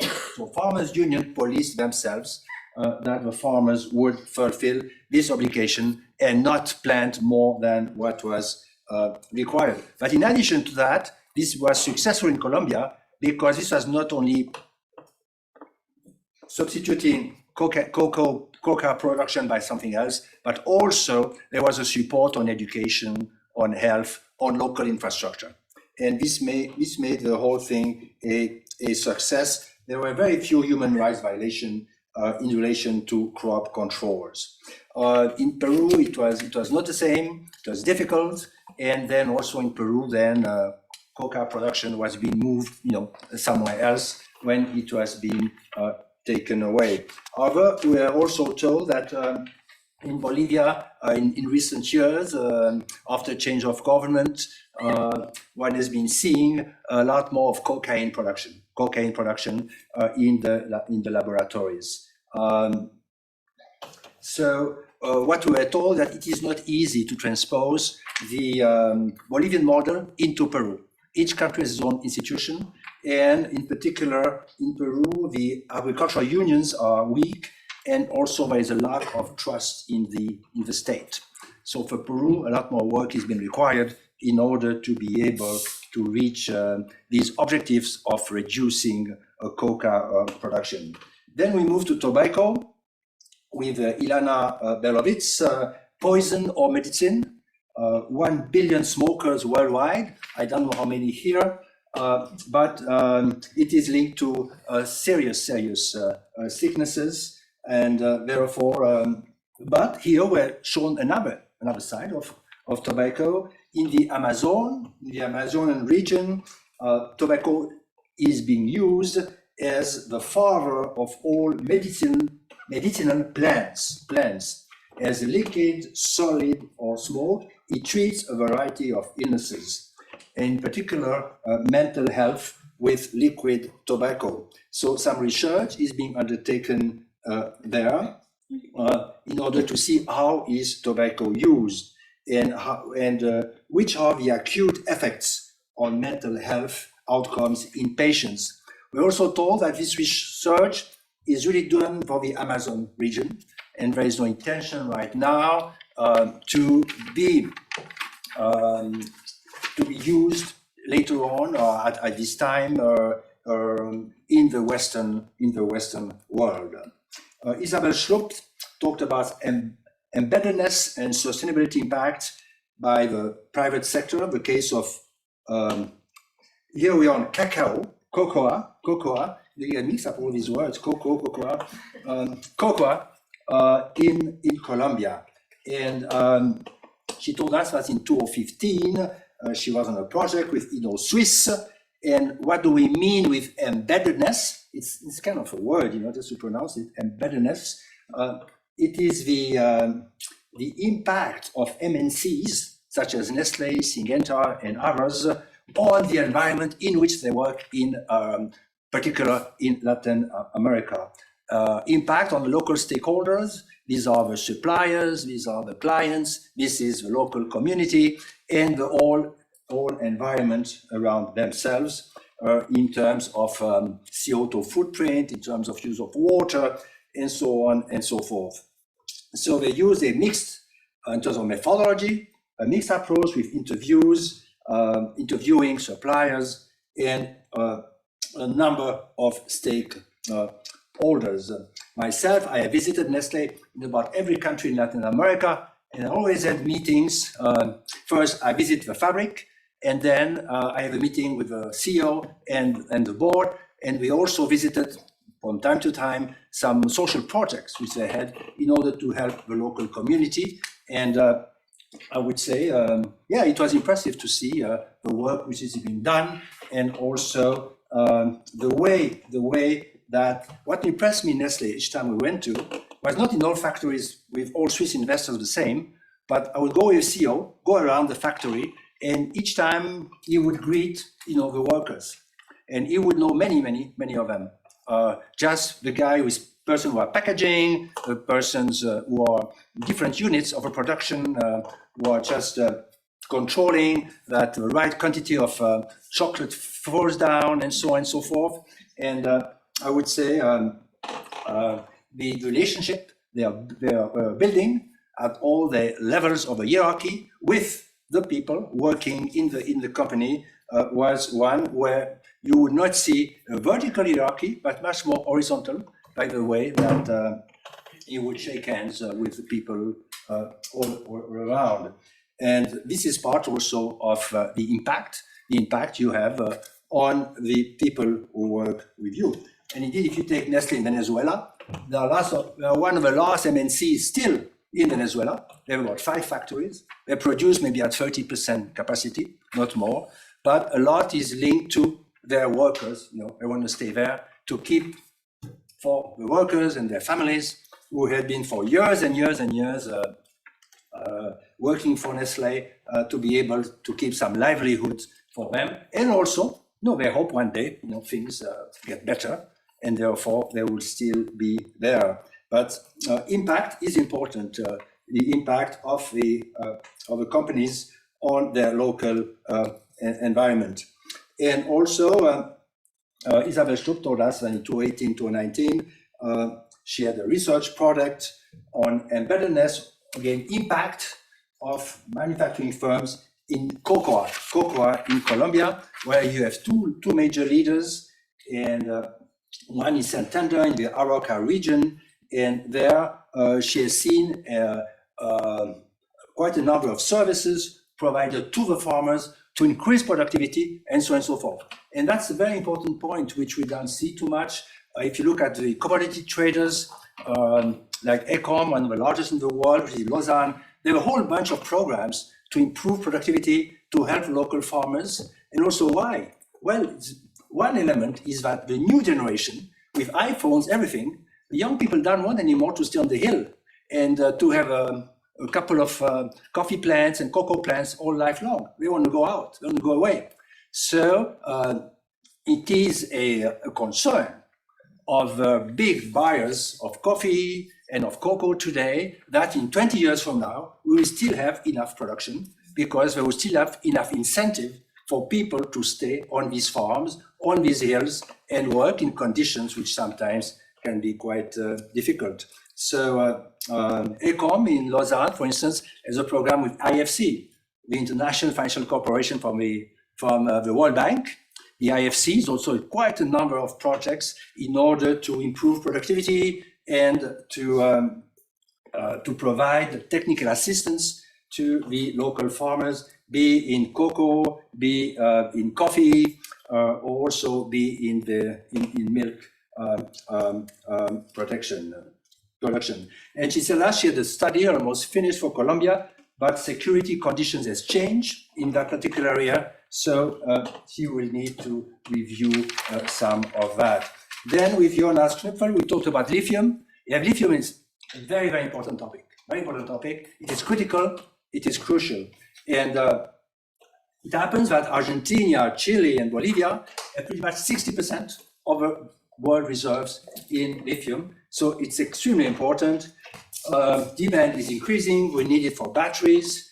And he talked about some negotiations going on between the European Battery Alliance, bilateral, Bolivia, Argentina. And also there are some issues because lithium is extracted from the ground, and therefore all the mining issues, you may find them back into lithium related to water, related to the rights of indigenous populations, and so on and so forth. So in terms of methodology, they work on mapping, on meetings, and also on networks. But I would like to add a point here. Today we have a situation with Ukraine, with Russia, with gas. Pretty soon, we won't have any gas more coming from Russia, okay? Now everybody goes back thinking 10 years earlier and sees the key mistakes we did, the Western world. Okay, that's it. Now we look at Ursula von der Leyen, the President of the European Commission, said lithium and rare earths are already replacing oil and gas at the heart of our economy. And now, if you see that you have 60% of the world reserves of lithium in 3 countries, if you see that Argentina is facing really big problems, Bolivia is not easy at all, Chile is one of the most stable countries we have. So what would that inspire you? Well, I think the President of the European Commission should from that also deduce that it would be the best interest of the Europeans buying so much lithium there in order to see how to best strengthen these countries in terms of key issues they face now. Argentina is going to have 100% inflation at the end of the year and so on. There are major difficulties. And looking back at the future, knowing our dependence, we are very vulnerable on lithium on these 3 countries. This is quite clear. Therefore, we are interested that these countries would be stable, would do well, and move forward in the way that any country could be expected to. So I believe here there are quite some lessons to draw, and also perhaps some guidance, to give for the near future to us Europeans, who are going to depend more and more on these resources. Then we had an interesting discussion covering various points. Some already mentioned. About lithium, the impact on the environment is to be looked into. On extractions, they can, depending on each case, you can fall into conflicted situation, and due diligence is very important into the mining extraction of that. The issue was also who benefits from innovation, who benefits, and for the lithium, who gets the benefits today. So these are a number of points which ought to be further explored. We were said that on lithium, Argentina and Bolivia, these are foreign firms that are exploiting it. And therefore, you can imagine, what kind of situation that can happen in the coming years on whose resources are there, who is exploiting, and then who should benefit most from it, or who should benefit from that. Then we moved into the second panel, how to stimulate more science innovation through startups and new technologies. And with Raul Silveira, we looked at creativity and entrepreneurship beyond university walls. Here, we went back to what we discussed already yesterday, the training camp, which has been set up here by the leading house, and the work which has been done in Brazil, and the success rate for a startup is 5%, 80% fail on the first year, but for the startup which get a good support, then the success rate can go up to 55%. So this shows the importance of that support, the importance of the work which is being done here with this training camp by putting together quite a number of disciplines so that the scientists, the inventors can then move forward with their inventions into innovation. We got a comparison of science also and innovation. In my opinion, it's really basic science. Basic science come up with new findings, and then you have applied science, which is going to lead to innovation. Applied science would lead you to innovation, and the framework, the methodology is very comparable from what we were told, and which I fully share. Then Maria Hahn from Nutrix. Yes, people eat too much. 57% of adults are obese in Latin America. Who could believe it? When you go to the US, you even see a difference. The picture is even more pronounced, but it is about 17% in Mexico, 13% in Venezuela, 13% in Chile, and 10% in Brazil. And with obesity is linked diabetes. So this is a very, very big issue, and therefore Nutrix is coming up with a mobile application, with a platform which enables the people to be able to get a treatment, to get advice very, very rapidly. They are on a business model right now. It is linked to what we call telemedicine. They have a first series of products with blood glucose. There is a second one coming up with non-invasive salivary glucose. I have something to study for tonight. And it is really moving forward. But indeed, they are at a stage where they need to move into investors, into production, and so on and so forth. But much has been done. Some of the bigger challenges are market development, health insurance. This must be linked to your health insurance. Regulatory approval, very complex, can take a very long time in all countries. therefore, there is a need for a competent support.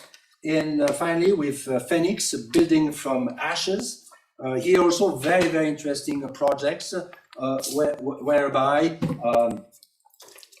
when we are transforming some waste materials, low materials into safe value materials. It is non-flammable, recyclable, it is light, it can be used for construction.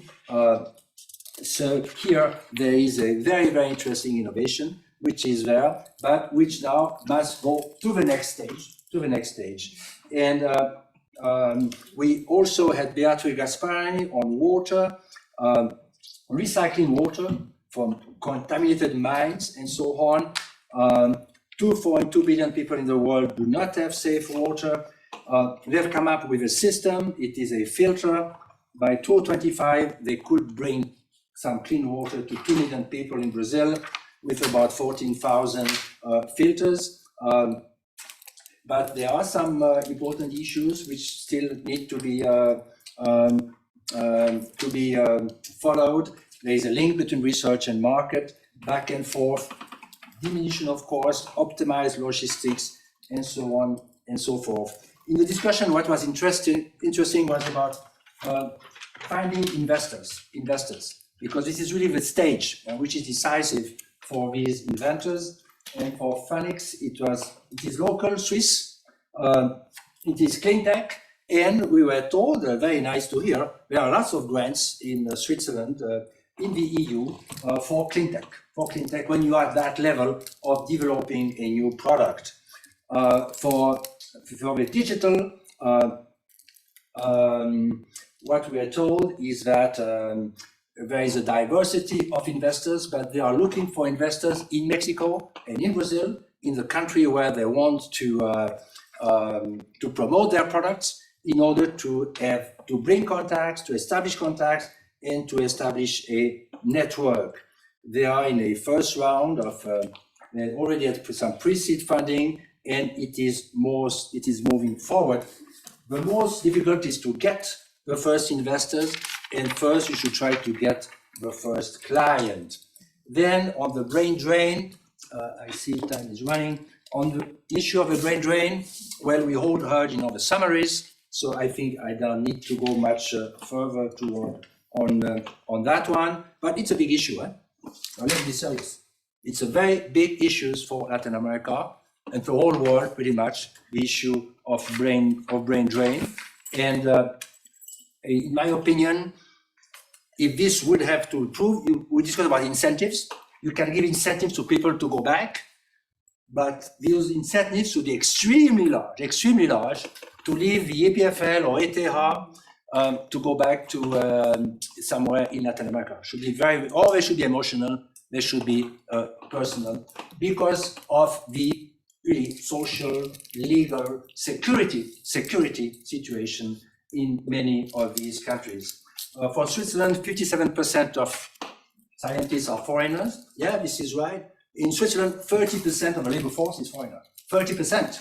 In scientists, it is more, indeed, because this requires very, very high skills. So this we can understand very, very well. Referring to the last round of discussion we had, I think it was also very, very interesting there from Nestle. It's moving quickly now. like a clock. Yeah, from the last round from Nestle. It's very interesting to see what they are doing with their research center. They cooperate with various universities, and they are looking into plant-based products. How can you use less products based on animal?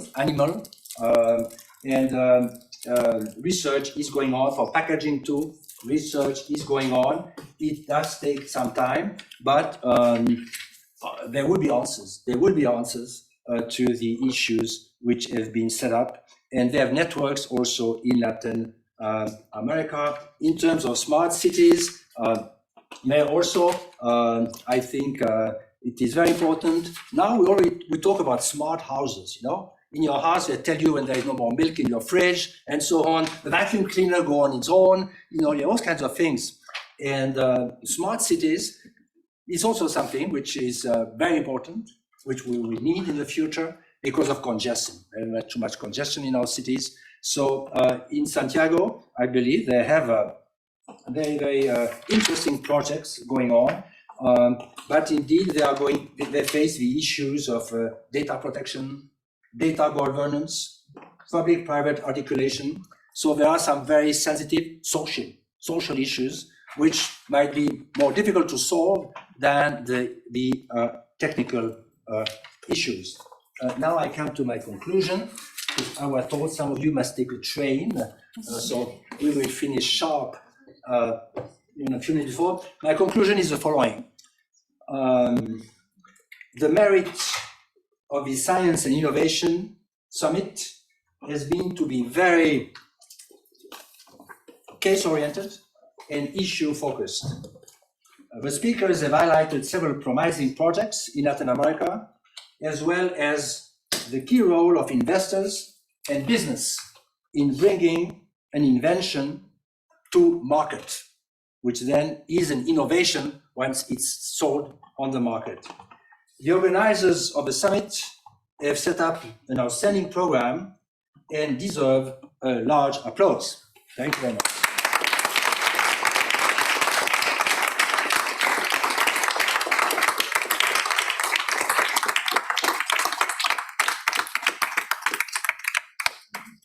Applause for Philippe.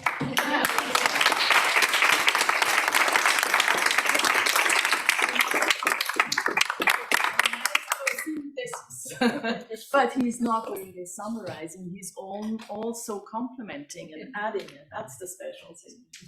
So he's really great. I would also like to thank Rocio, who was organizing the second day, and I always admire her moderation skills. She's really so good. And she did the whole day a bit less formal, a bit more informal, a bit more dynamic, and informality contributes to cohesion in the group and to more networking. So that's a good one. Then, of course, I would like once again to thank my team. They really outperformed again, in my perception. I've seen many events, and I would thank you. Because first of all, you stayed until the very end, which is really meritorious, and you were contributing substantially, for instance, our exchange student, to the Q&As and to the interactive parts. So we have never a quiet moment. May I add just something? I would like to compliment also the members of Club Latino. Yes, who also really they're on my list. Made a They're very on my okay, list. sorry, just in case. First the team and then the club. Yeah, they're on my list. Yeah, I can again mention everybody: Omid, Veronica, Andrea, the club, Anna, Rocio, Philippe is also part of our team. Leticia. Now we jump. And a last thing I would like to mention is our web debriefing. So you will be able to look at the recording on our YouTube channel. You will be able to look at the wonderful photo stream by Andrea. It's always a pleasure to see. You will be there, you will all be there on the photos. Everybody who spoke will be there. And it's always nice to look at those photo streams. And then also we will have a summary on the webpage. That is, we will also recycle a little bit from Philippe, so it will be a summary of the summary. And we will put the presentations, of course, the YouTube channel plus the presentations of the panelists with the permission of them. So you will have plenty of material to debrief.